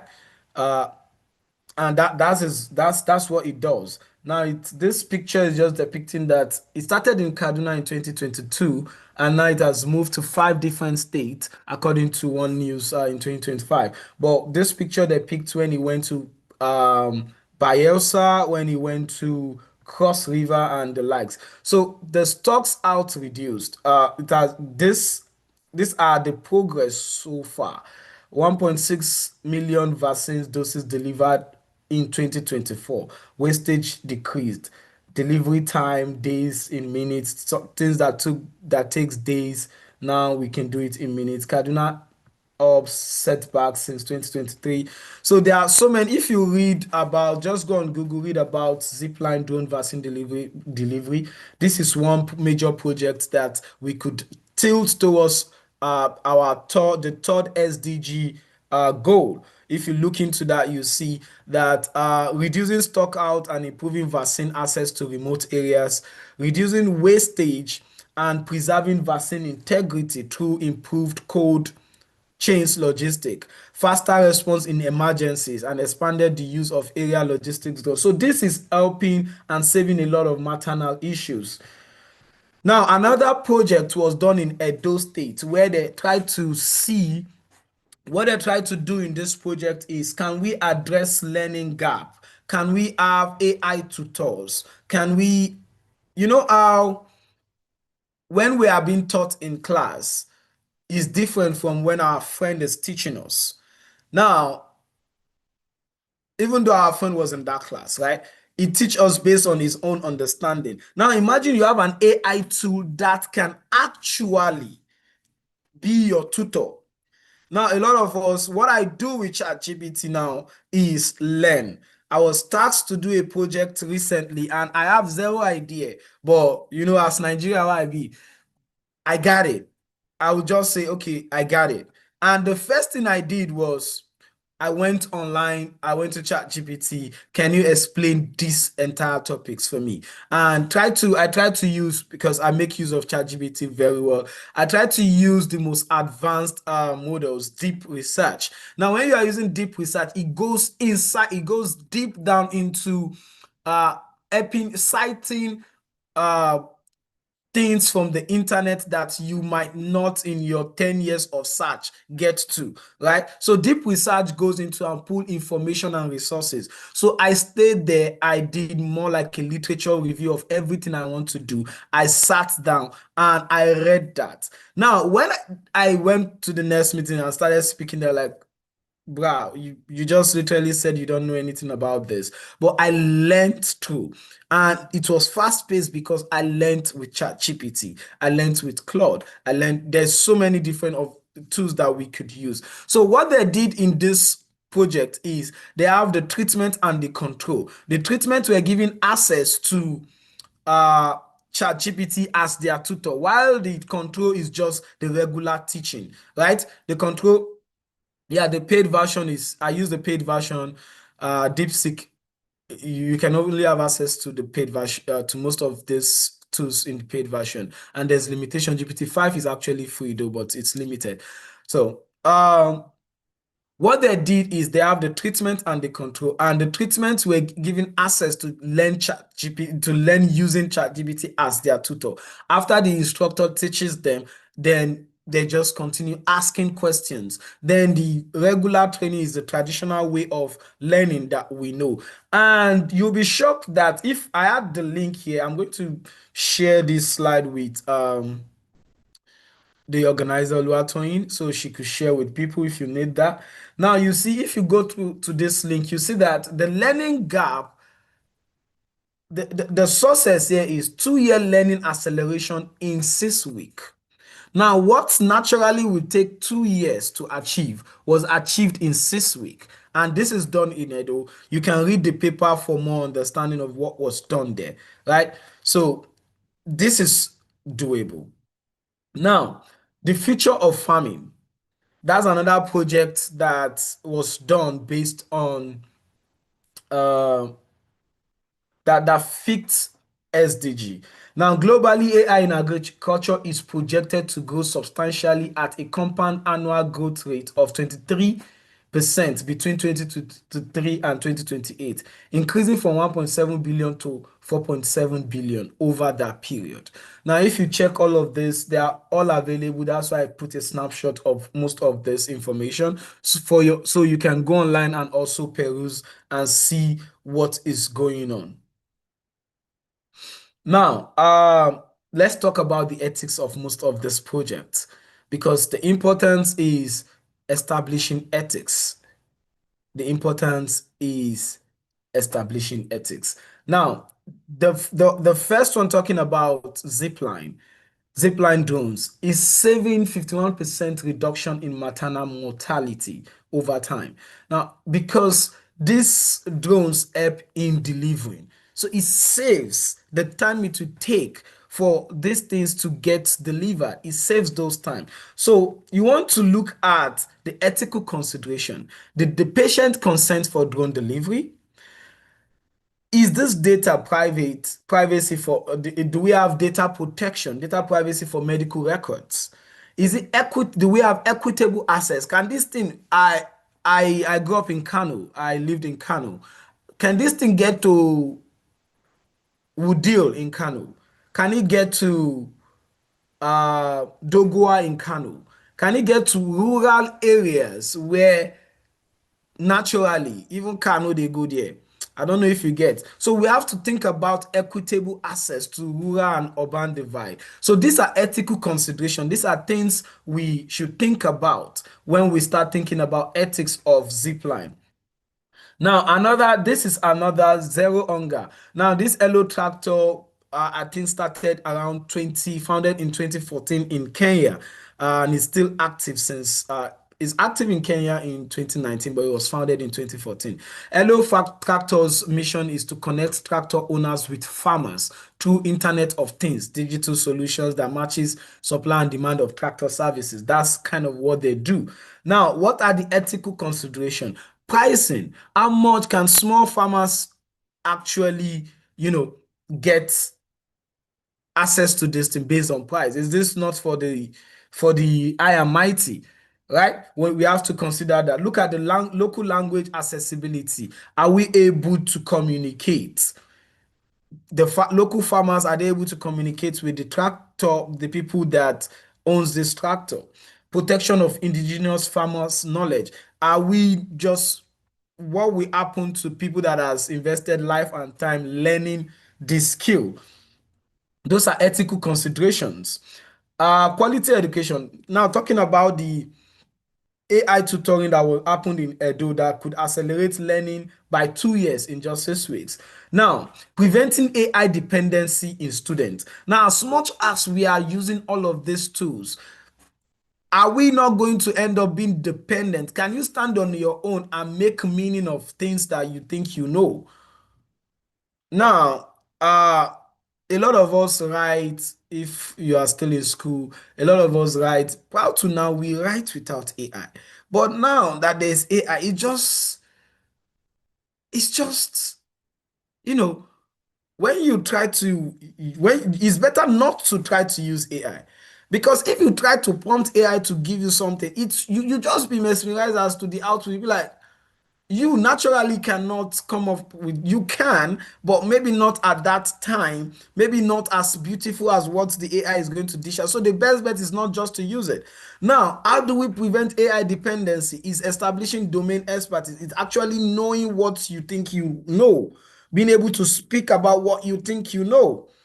And I would think a lot of in-person things should be done rather than take home. Because if it takes home, there are solutions at home, and even in person, if you just need to wear Ray-Ban glasses, and you get solutions. So there are so many nuances around that, but we want to ensure we are preventing AI dependencies in students, ensuring teacher empowerment, not replacement. Ensure that teachers are using this as an empowerment tool, not as a replacement tool. Bridging digital divide from rural schools. Parental consent. Whatever we do, whenever it comes to AI, it's important that we start thinking about consent, parental consent when it comes to student and school. Is very, very important. Now, here are some chain of thought I've put together just for thinking through most of these ethical frameworks. Now, in a systemic way, actually. Think about this. The first thing to establish is the problem definition. What problem am I trying to solve? What specific SDG challenge are we solving? What specific SDG challenge are we solving? If you look at this, what specific SDG challenge are we solving? Who is affected by this? What are their actual needs? Now, if you are able to answer these questions, then you are getting somewhere. You are already building some ethical considerations there. Now you move to the next, stakeholder analysis. Who benefits from this? Who might be harmed? And a marginalized group included in this design. When you are able to achieve that, you move to the next, data and bias assessment. Is data representative of Nigeria diversity? The entire diversity, is this data representative of Nigeria diversity? Are there historical biases? How do we test for fairness? How do we know that this is fair? Now you start thinking about these questions. Impact evaluation. You measure intended benefits versus unintended consequences. Your intention is that he achieved this. Yes, we know. But in as much as you are measuring the intended benefit, which you are able to easily see, what about the unintended consequences? A lot of us, AI, before it went from lab, now is mainstream. AI, before it moved from the lab to the mainstream, now everybody is just trying to build solution for human well-being. Humans are naturally lazy. We want efficient way of doing things. If I could get AI to run machine learning models, why should I build it? Now, if I could get something to do this for me, why should I? Humans are naturally lazy. So we are looking for easy way out. So a lot of this started with the intention that we just want something that could save us time and make us do things more efficiently. Have you tried to picture how do people even drive around without Google Maps before now? It's a lot. How do they communicate before now? Before the car evolution, before this internet, do we have this accessibility that we have? No. But now you could, from the comfort of your house, you could reach the world, right? I'm currently in North Carolina, Greensboro, USA, and we're having conversations, and everybody is across different places. So you see how far this is as a result of Internet of Things and many of these, so naturally, most of what we want to do is intended benefit, and we can see it early enough. But unintended consequences, now we are talking about social media. Before there was no social media, there was no problem of social media addiction. But now we have dopamine issues. We have Everybody want to see the next content. Everybody want to create content. Everybody. So now there are issues that these are unintended consequences of things. But are the solutions that we are providing intended? Yes, they are serving us. We are getting results. So we need to consider intended benefits versus unintended consequences. Consider the long-term societal effects. Continuous monitoring, regularly auditing, community feedback loops, and adaptation based on real-world outcomes. Now, I will need you to comment on these scenarios. You just tell me what ethical questions come to mind. You can put it in the comment section. What ethical question come to mind? Now, this is an agricultural crisis prediction. Now, what this AI system do, it predicts crop failures 3 months in advance, and it has an accuracy of 85%. It predicts crop failure, that this crop will fail in 3 months in advance with 85% accuracy. However, sharing prediction might cause panic selling and hurt farmers who would have had good harvest. Now, however, sharing predictions, now if you share this prediction, it will cause panic selling and hurt farmers who have had good harvest, right? Now, what is the ethical consideration or ethical question that you think we should ask in this kind of AI-driven AI system? You have an AI that could predict whether a crop is going to fail. What is the ethical question that comes to your mind? You can put it in the chat or put it in the comments. I just want to see your thought process. What question comes to mind? You have an AI system that can tell you that in the next 3 months, this crop is going to fail. But now the problem is this is going to affect, it's going to cause a panic selling. Everybody wants to start selling, and it will hurt farmers who had good harvest. Not everybody will have bad harvest. So now, what is the ethical question that comes to mind? Ethical questions that comes to mind. You can drop in the comment section or anywhere. What is the ethical questions that come to mind?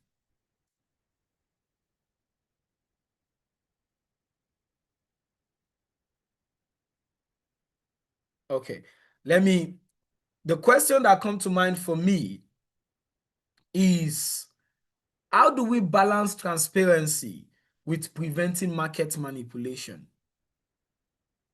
How do we balance transparency with preventing market manipulation? And what the action I foresee here is design a graduated disclosure system with support mechanism. Ensure that everybody understands that this is happening and is real and there's high possibility. So build a system of transparency and ensure that it prevents market manipulation. You know, anything that goes up in Nigeria doesn't come down. It will just, so it becomes situations that we might just not be able to answer. How can I combat failure? How do we balance transparency? Balancing, so the question is, how do we balance transparency? It's easy. Ensuring that we all establish that this is what this AI system does. This AI system have this prediction. This is what it has done in the past. We have established that these are the things that this AI could do. So it is important that you teach these farmers that this is the possibilities of things that could happen before it even start happening. Okay, so that's you showing transparency. Now, once you have shown that you can design a graduated disclosure system, I saw a comment on can we trust the predictions? Is it accurate? Now, before you deploy these systems, you would have tested it over time. Now, when I say it has 85% accuracy, you have tested it again and again, and it has shown you the accuracy. After you build, let's say, a machine learning model, you do what we call the contingency table that shows the for you to be able to get this accuracy, sensitivity, and all of those smarts behind it. So you would have tell exactly where your system is in terms of prediction. Okay, So now let's go to another one. The other one says healthcare resource allocation, preventing the occurrence of the failure. Awesome. This is healthcare resource allocation. During this disease outbreak, this is healthcare resource allocation. During a disease outbreak, this is the scenario. During a disease outbreak, AI must allocate limited vaccines. Now, it could optimize for 1, saving most life, 2, protecting the vulnerable, 3, maintaining economic productivity. Now, this AI system is used during, maybe let's say this scenario is outbreak. Right? Disease outbreak like COVID-19. Now, what is the ethical scenario or question that comes to mind? What is the ethical question that comes to mind?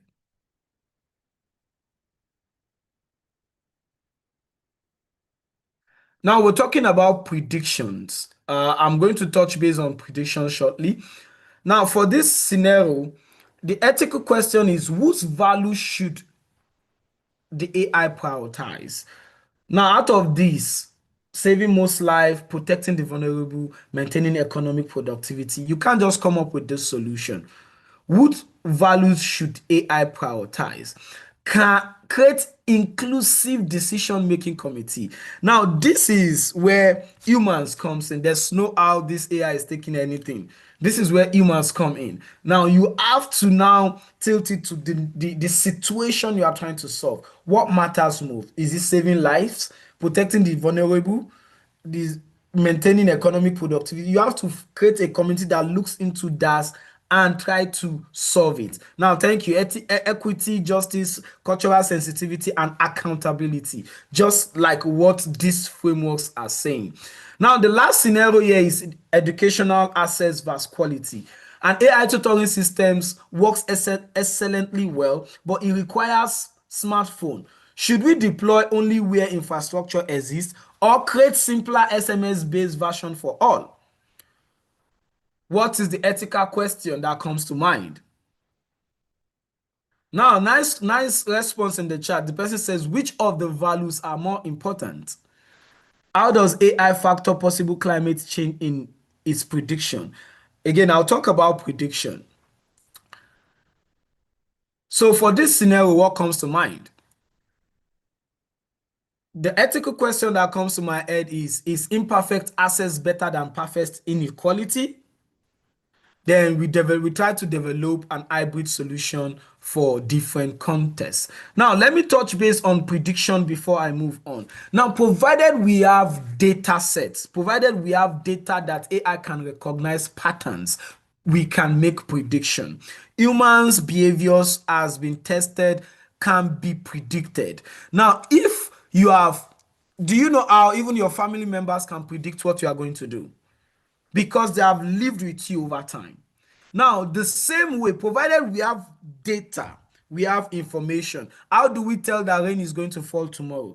Data. Everything goes back to data. Provided there is data, there is possibility of prediction. Because what AI sees is patterns. Now, once it puts those patterns together, prediction is possible. Once there's patterns prediction, maybe not as accurate, maybe anything from 70% accuracy, you are good. Anything that could predict outcomes from 70% upward. So prediction is possible. Is it totally correct? Maybe not, but it's definitely based on patterns, based on certain patterns observed from the data. Now, if you have numerous data, now a lot of things that we do, you could easily predict a person's success from his GPA, right? A person's GPA, you could easily predict the university-based outcome based on his GPA because that is who you were. Like that data that you are using for prediction is who you were. So it is important that once you have data set, prediction is non-negotiable. You can be predicted. Everybody can be predicted based on data. All right. What is your role as SDG advocate? What is your role as SDG advocate. The immediate actions you should take right now is first, build knowledge, join data science. Now it's important that you define, when I say build knowledge, I'm not saying just know that these AI tools exist, ChatGPT exists, you can go inside and type things. Now, to build scalable and efficient solution, you need real knowledge. How is this AI built? Why? You need to start questioning the models behind. Start having a knowledge of the models behind. We have low code for people that do not want to go to code. We have low code. We have no code. We have semi-code. There are platforms. Just pick one. If you know you cannot code, just start learning no code AI. There are so many platforms. NHN is one, to build agents that you can use. Build knowledge. That's the first thing. And don't say I don't like coding, I don't do this. There are no code platforms that you can just click from a button and you solve real life solution. You build machine learning algorithms just by clicking, okay, I think I'm using logistic regression, but build the knowledge, build the domain expertise before you start using those tools. So first thing is build knowledge. Second is you see, AI courses are being democratized. Like, there is so many of them. 1,000,001 courses. You do not have an excuse because it's available.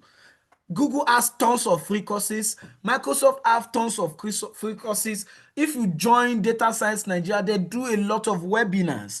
If I have an academy, Dr. AI Academy, maybe it's the right time to talk about it. Look for Dr. AI Academy. I will share the link in the chat. Also, look for Dr. AI Academy. We talk about AI on a day-to-day, okay? So we talk about AI. Build this knowledge. Know these things. Every day, what I knew about AI just yesterday, last week they released Google Nano Banana, but this week China has released another model that beats Google Nano Banana. Every day your knowledge, it becomes obsolete easily. So it's just sit down and decide that this AI journey, this is the new oil. I just want to be informed. Join platforms, get emails, sign up for emails, get information. Now engage communities, identify local SDG challenges, connect. Now, the best way to learn most of these things is solving the problems. Now, once you start solving these problems, you start gaining knowledge. If you don't do, it will just be theory. You just be like, this is doable, right? But you haven't done it. So you have to solve problems. No matter how small the problem is, try to find a tech solution. Now, AI has made a lot of things easy, guys. AI has made a lot of things. Prompt engineering, the prompt engineering that you see, everybody is not just you going to ChatGPT and typing. You can build application just based on prompt. All of these softwares, I created this software that could do this. It's just, some of them is just basic prompting. And because they are able to turn it into an application, boom. And guess what? All of this could be done easily. Learn how to prompt, carry the code, put on a software, something that can create a website, build it. There are so many website builder that you can easily build from speaking English. Don't limit your possibility, just expose yourself. Ensure inclusive participation. Advocate for ethics. Join Nigeria AI Collective, promote local language, AI language. Somebody, I saw it on LinkedIn, the guy built an AI system for Yoruba that could speak Yoruba, Hausa, and Igbo. I've forgotten that project, but I know it was really a big deal for some months ago. So try to promote local language, champion data protection rights, create solution, apply for Google AI funds. You never know. Google, Claude, Gemini, Meta, deep research, and most of these people, these companies are actually giving out funds. There are so many scholarships out there. Be exposed. Join hackathons and boot camps. When you hear hackathons, boot camps, you're already scared that this is a situation, right? You just want to, the name hackathon should not be scary. Join it if you like. Go fumble, no worry, it's good fumbling. Fumble, don't limit yourself. And that will be all. I know I've taken, it's 6:59, sorry, 12 your time. And thank you so much. I hope I've been able to talk about AI ethics in SDG world. And my takeaway point here is the best AI for Africa will be built by Africans for Africans with African values at its core. The best AI for Africa will be built by Africans for Africans with African values at its core. And lastly, you are the generation that will ensure AI serves all Nigerians, not just the privileged few. Thank you so much. And that is the end of my presentation. Wow. Wow. I learned a lot today. Thank you very much, sir. Thank you so much. Wow. That was really, really educating and insightful.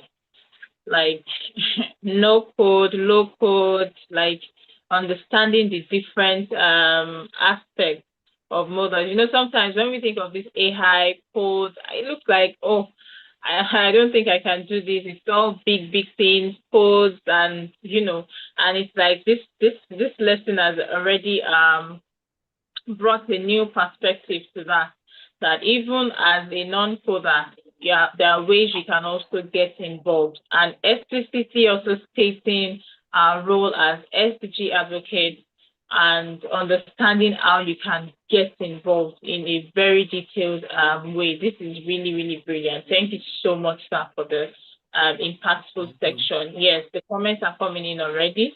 Yes, this is really, really insightful. Thank you so much for your time and insight.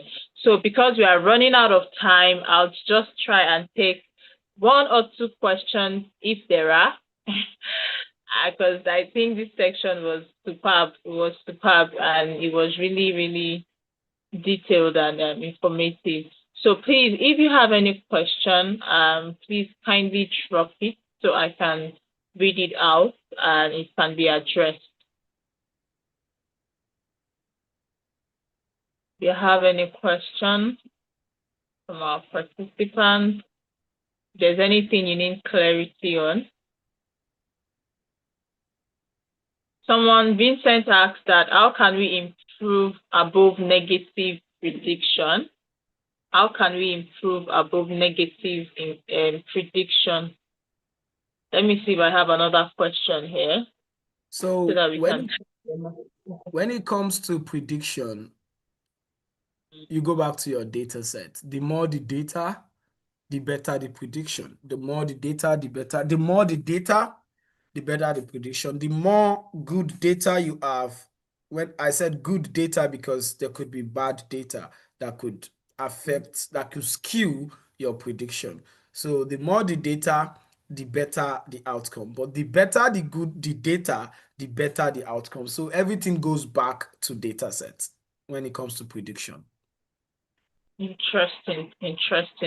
So we need to be very observant and careful of the data we are going to utilize in our prediction, in ensuring that we get the necessary outputs that we need or efficiency. Nice. Please, if you still have more questions, I'm trying to follow up on the chat, see if there are still more questions. Let's just take one more.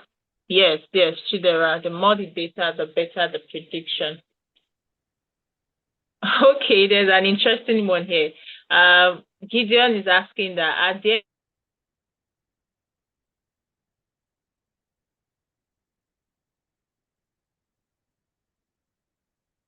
I lost you, but I can read. That means we can sue these AI models if they breach our ethics. Is it advisable to do that? Because I've seen where AI models to be. Can you hear me? Yes, sir. Yes. Hello. Can you hear me?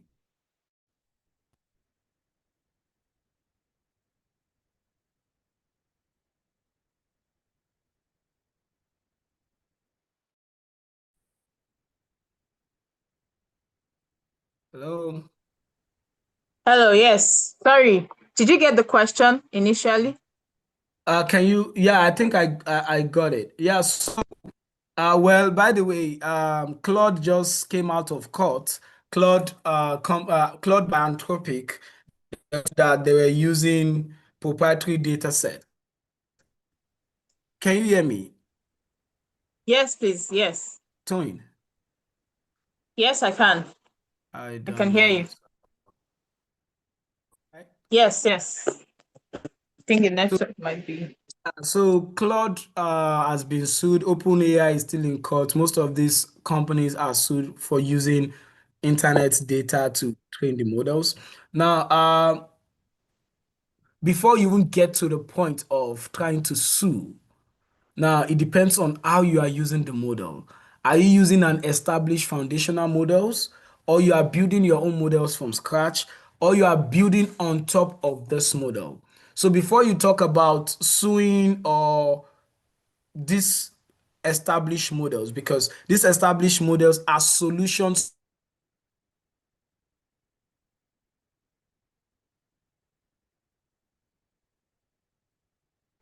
or you just, can you hear me, Toyin? Yes, I can. I can. I think the Okay. network is. So it's either if you are not the one that created these models and you are just a user, I don't think you can just wake up and sue them. But if you, it's just best that you create your model or you fine tune the existing model to fit what you want to use it for, or you build on these models. So those are, because if they are building solutions that could be lasting for us, so for you to talk, for us to talk about suing, yes, a lot of these companies are actually in court, OpenAI, because of this data set. That's why Claude right now, if you use Claude, they've sent everybody messages to use, to sign this confidentiality clause. And even in OpenAI, there's a part where you can sign, approve that any data set, any values or data sets you put in this, any conversation can be used to train the model. So these people have done their background check, and the fact that they even provided us this foundational models that is changing the world is a big deal. Now we can easily create our own foundational models, and that way the company base, I mean, I think before we even start going the route of suing most of these models, we ensure that it's either, if we are using their model, we are using their model, right? If we are building ours, we are building ours. So it depends on what we are suing them for. Okay, thank you, sir, for the clarification. Okay, let me take one more question.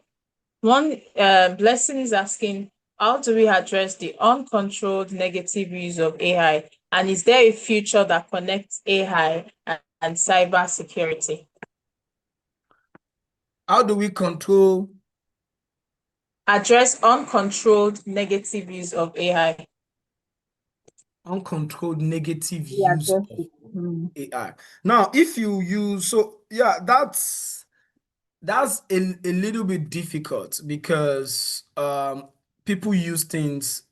If you have the skill, you can build things, right? Now, but if you use Claude and ask Claude to write some vulgar things, it will tell you it's not able to do that. They try to put most of these things there, but people will still be people. People will still want to scam. People will still want to do this. I would just say being informed and being knowledgeable about these AI tools will save us from, and it is important that we protect ourselves. That's why these established frameworks are already out there for AI builders and also AI user. As an AI user, it is important that you personally know what you are doing, such that you not get into a space where you are unable to use AI properly. What's the follow-up question again? Yeah, the follow-up question is there a future that connects AI and cyber security? Yes, there are different models out there that are built on AI and cyber security. There are different models out there that are built on AI and cyber security. Yes. All right. Thank you very much, sir. Unfortunately, we are really out of time and would have loved to take as much questions as possible. I don't know if probably our team can just compile some of these questions and get them across. Maybe we can further share it on their WhatsApp group to address it. But in all, thank you so much, sir. You've really impacted us and really insightful knowledge today about the ethical use of AI and the SDGs, and you've really touched on different aspects. Really, really interesting. Thank you so much. We appreciate your time, insight, and the amazing feedback you've given us today. Thank you very much. And also, we still look forward to more collaborations on this. Thank you very much.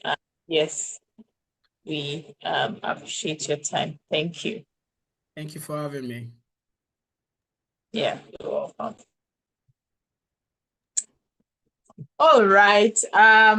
Okay, so I think we are gradually coming to a close for the final class for our Masterclass section for the SDGs Advocate Programme Cohort 7, and it's indeed been amazing getting to understand different things at different from different angles and aspects. So I'll quickly call on Mr. Augustine to quickly take us through the information section so that we can get that done and come to a close. Thank you very much. Over to you, Mr. Augustine.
Okay, can you hear me now? Yes, please, we can. Okay. So, good afternoon, everyone. And as you all know, we have come to the end of our masterclass session. Today's class is a wrap-up of phase 1. So gradually we started from the opening ceremony and we are here on the day of our last masterclass session. So thank you all for being part of this masterclass and being active. And I have learned a lot. I myself have learned a lot from this, and I'm sure that all the advocates, everyone involved also have learned so much for the past few weeks in this masterclass session. And these are some of the food for thought that we can draw from our masterclass, that impact is measured not just by what we achieve, but by the lives we transform. True advocacy is rooted in dignity, empathy, and justice. Sustainable change is built through collaboration and not competition. We must collaborate. A tree cannot make a forest, as our African adage we say. Your voice matters, but it must be consistent, informed, and courageous. So the key takeaway today is this, that as advocates, let us carry forward the vision of a just, inclusive, and sustainable world, one action at a time. So here are the following announcements. Attendance is compulsory. The attendance link will be shared. Starting from this information session, you will see the QR code very soon where you can scan, and also the link will be posted in your WhatsApp group chat and also in your email. And always participate. Even though you have come to the end of our masterclass session, yet it is expected that you participate actively beyond today. There will be similar activities going on within your state group. Try and participate. And the weekly updates, the project team for this call will be sharing weekly updates with your state team leads. I believe that everyone now has found the link to their state and have joined their different state groups. So henceforth, your state team leads will be sharing the updates. So when they receive the updates from us, they will post it on the state group platform. So there's no need coming to our private DMs to ask questions. Operate henceforth, you operate with your state team lead. Any question you have to ask your state team lead, and you will be clarified. So, and we will also be keeping track of all activities. So activities has not yet ended. After today, activities will continue. There's many other activities, interstate networking session, and so on and so forth. So we'll be keeping track of all those activities, and make sure to follow all the rules stipulated for the group chats. Then also try and complete your SDG academic courses. And remember to share your impact stories on social media. What you have learned today in this final masterclass session, what you have learned today, you try and upload it in any of your social media handles. Very, very important. Now, there will be an assessment. Yeah, there will be an assessment and knowledge evaluation based on the master classes that you have attended for these 6 weeks. And the date for the assessment will be tomorrow. Yes, it is tomorrow, Saturday, 27 September 2025. So get ready and get prepared. You will be the link will be uploaded. The link will be uploaded in the WhatsApp group and also be sent via emails. So by tomorrow at 10 a.m., the link will be opened at 10 a.m. and the link will be open for the period of 24 hours. So when the exam starts 10 a.m., it will be open for 24 hours to carry everybody along, because some persons, due to work or one or two things, they may not be able to, access the portal immediately. So we are leaving from 10 a.m. The link will be accessible and it will be open for 24 hours.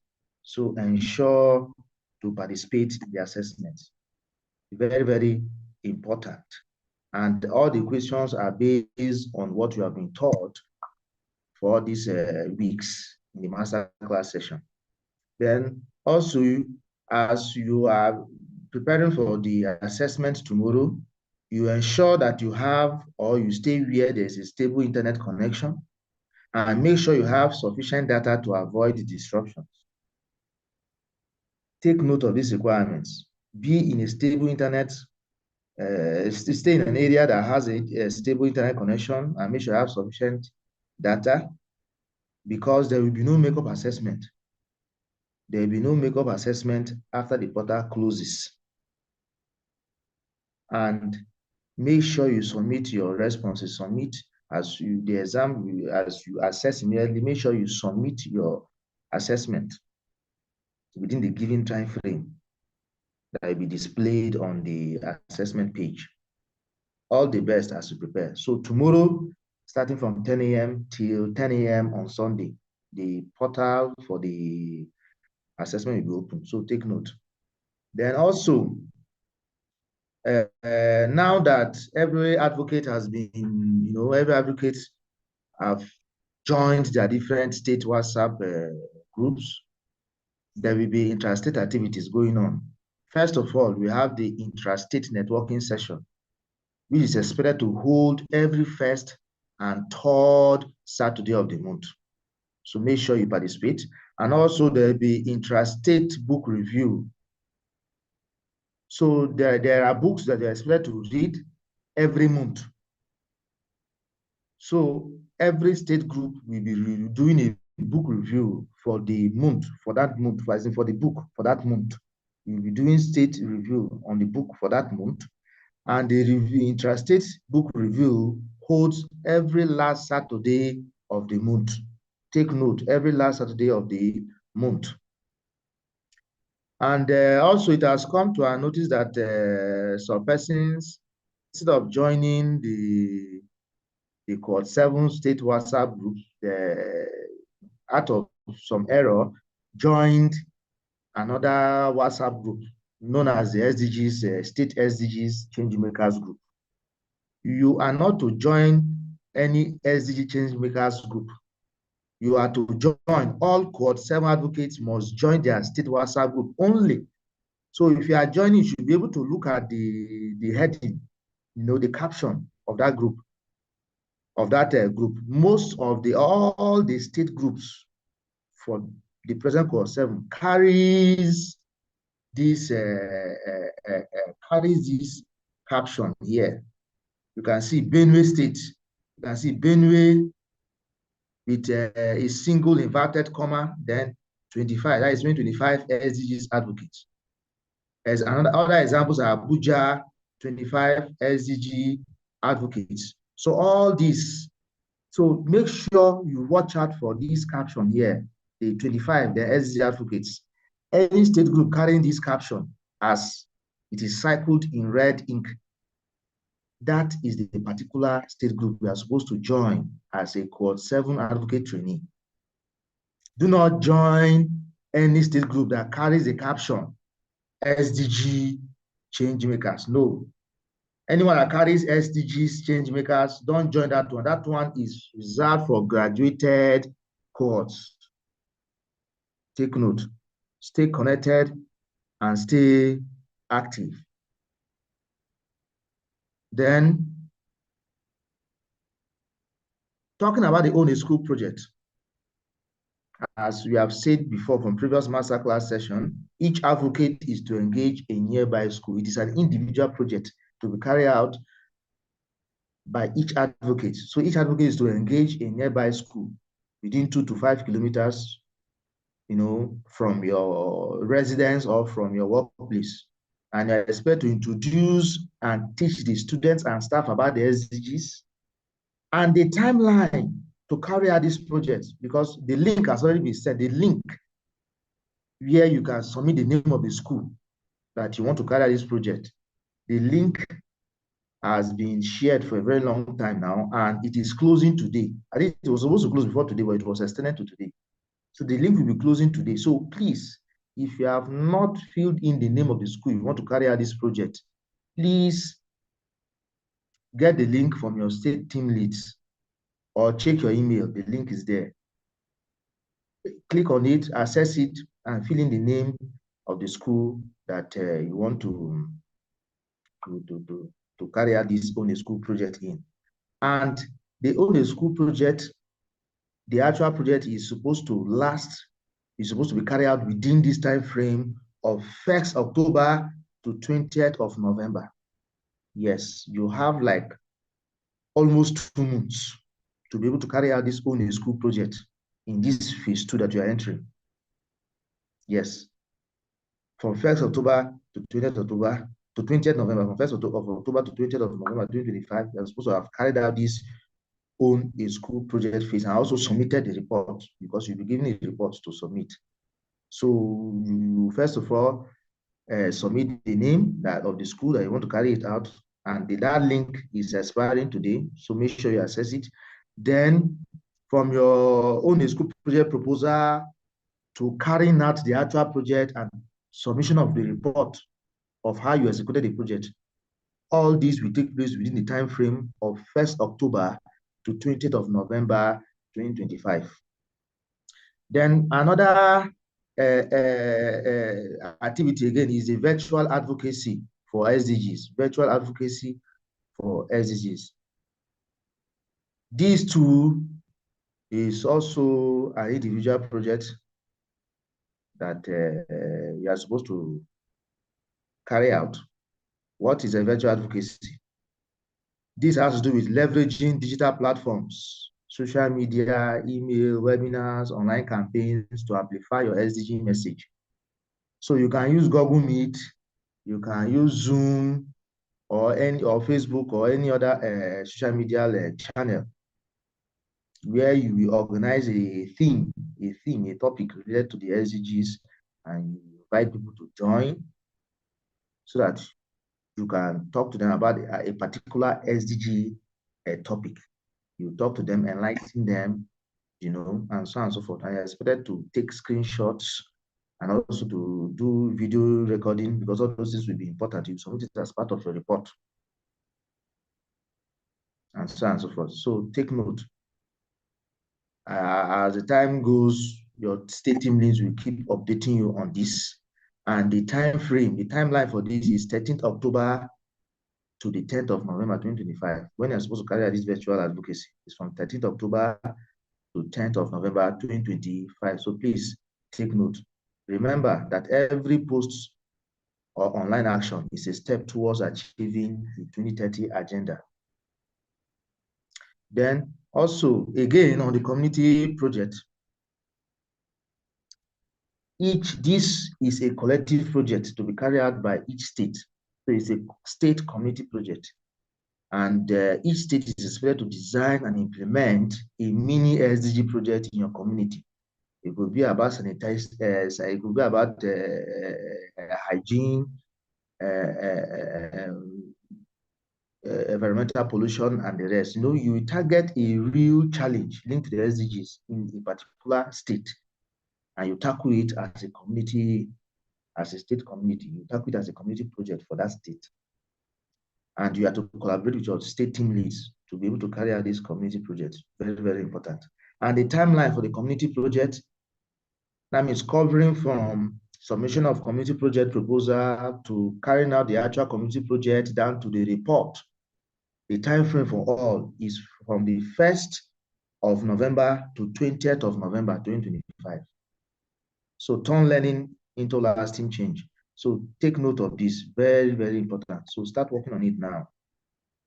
And you are required to post pictures and videos of the following activities on social media. So all the Own a School project, the virtual advocacy session, the state group community project, they are supposed to take pictures of these videos, post it on your social media handle. When you do your Own a School project, you are supposed to take pictures and videos. When you do your virtual advocacy session, you're supposed to take pictures and videos. When the state is where you're doing your state group community project, you're supposed to take pictures and videos. And you upload these pictures and videos on your social media platforms, on Facebook, Twitter, Instagram, and so on and so forth, even on LinkedIn. Take note of that. You must share your impact through these 3 projects. You must share your impact through these 3 projects on your social media handles. Take note. Then also, as you are posting your videos and pictures of your projects on your social media handles, you are supposed to use the following hashtags, the following official hashtag in your post. The hashtag is displayed for you there. SDGs Advocate Programme Cohort 7, SDSN Nigeria, Global Goals, Act for SDGs. Take note of this. After your Own a School project, your virtual advocacy, your community project, you are supposed to share the videos of all these projects, the videos and pictures of all these projects on your social media handles, and you hashtag this to display on you. Hashtag this SDG Advocate Programme Cohort 7 and the rest. You hashtag. You put these things as hashtag on your social media handle on your post. Then it is very important that you share your impact on the social on your social media handles. It's very, very important. And it matters a lot because this sharing of impact amplifies your work to a wider audience. It inspires other change makers, and it also strengthens the visibility of our collective impact. Very, very important. Remember, every post is a step towards the SDGs. Very, very important. Great change makers are made through courage, consistency, and action. And every step you take today shapes the future that we all dream of. Before you is the QR code. You try and scan it to access your attendance form, so you can fill it. And always be consistent. Always engage in activities. Collaborate with your fellow advocates, and also try and apply this knowledge within your community. All these things are keys to success in this program. The journey to real transformation starts with your actions today. So you don't wait for tomorrow, you don't wait for anybody else. It starts from you, and it starts from today. Wishing you a weekend filled with peace, joy, and renewed hope. So thank you very much. And this is the QR code again. Try and scan it to access your attendance form. Thank you very much. Over to you, Oluwatoyin. Thank you, Mr. Augustine. Thank you for the detailed information section. Yeah, well done to everyone for making it through to this stage. Thank you to our facilitators, our team, project team, our project leads, and everyone that's ensured our speakers. Yeah, and everyone in every capacity that have ensured that our masterclass section have been everyone. We appreciate you all. Thank you all. And yeah, we are bringing the masterclass section to close and wishing everyone the very best. Thank you very much and have a great day.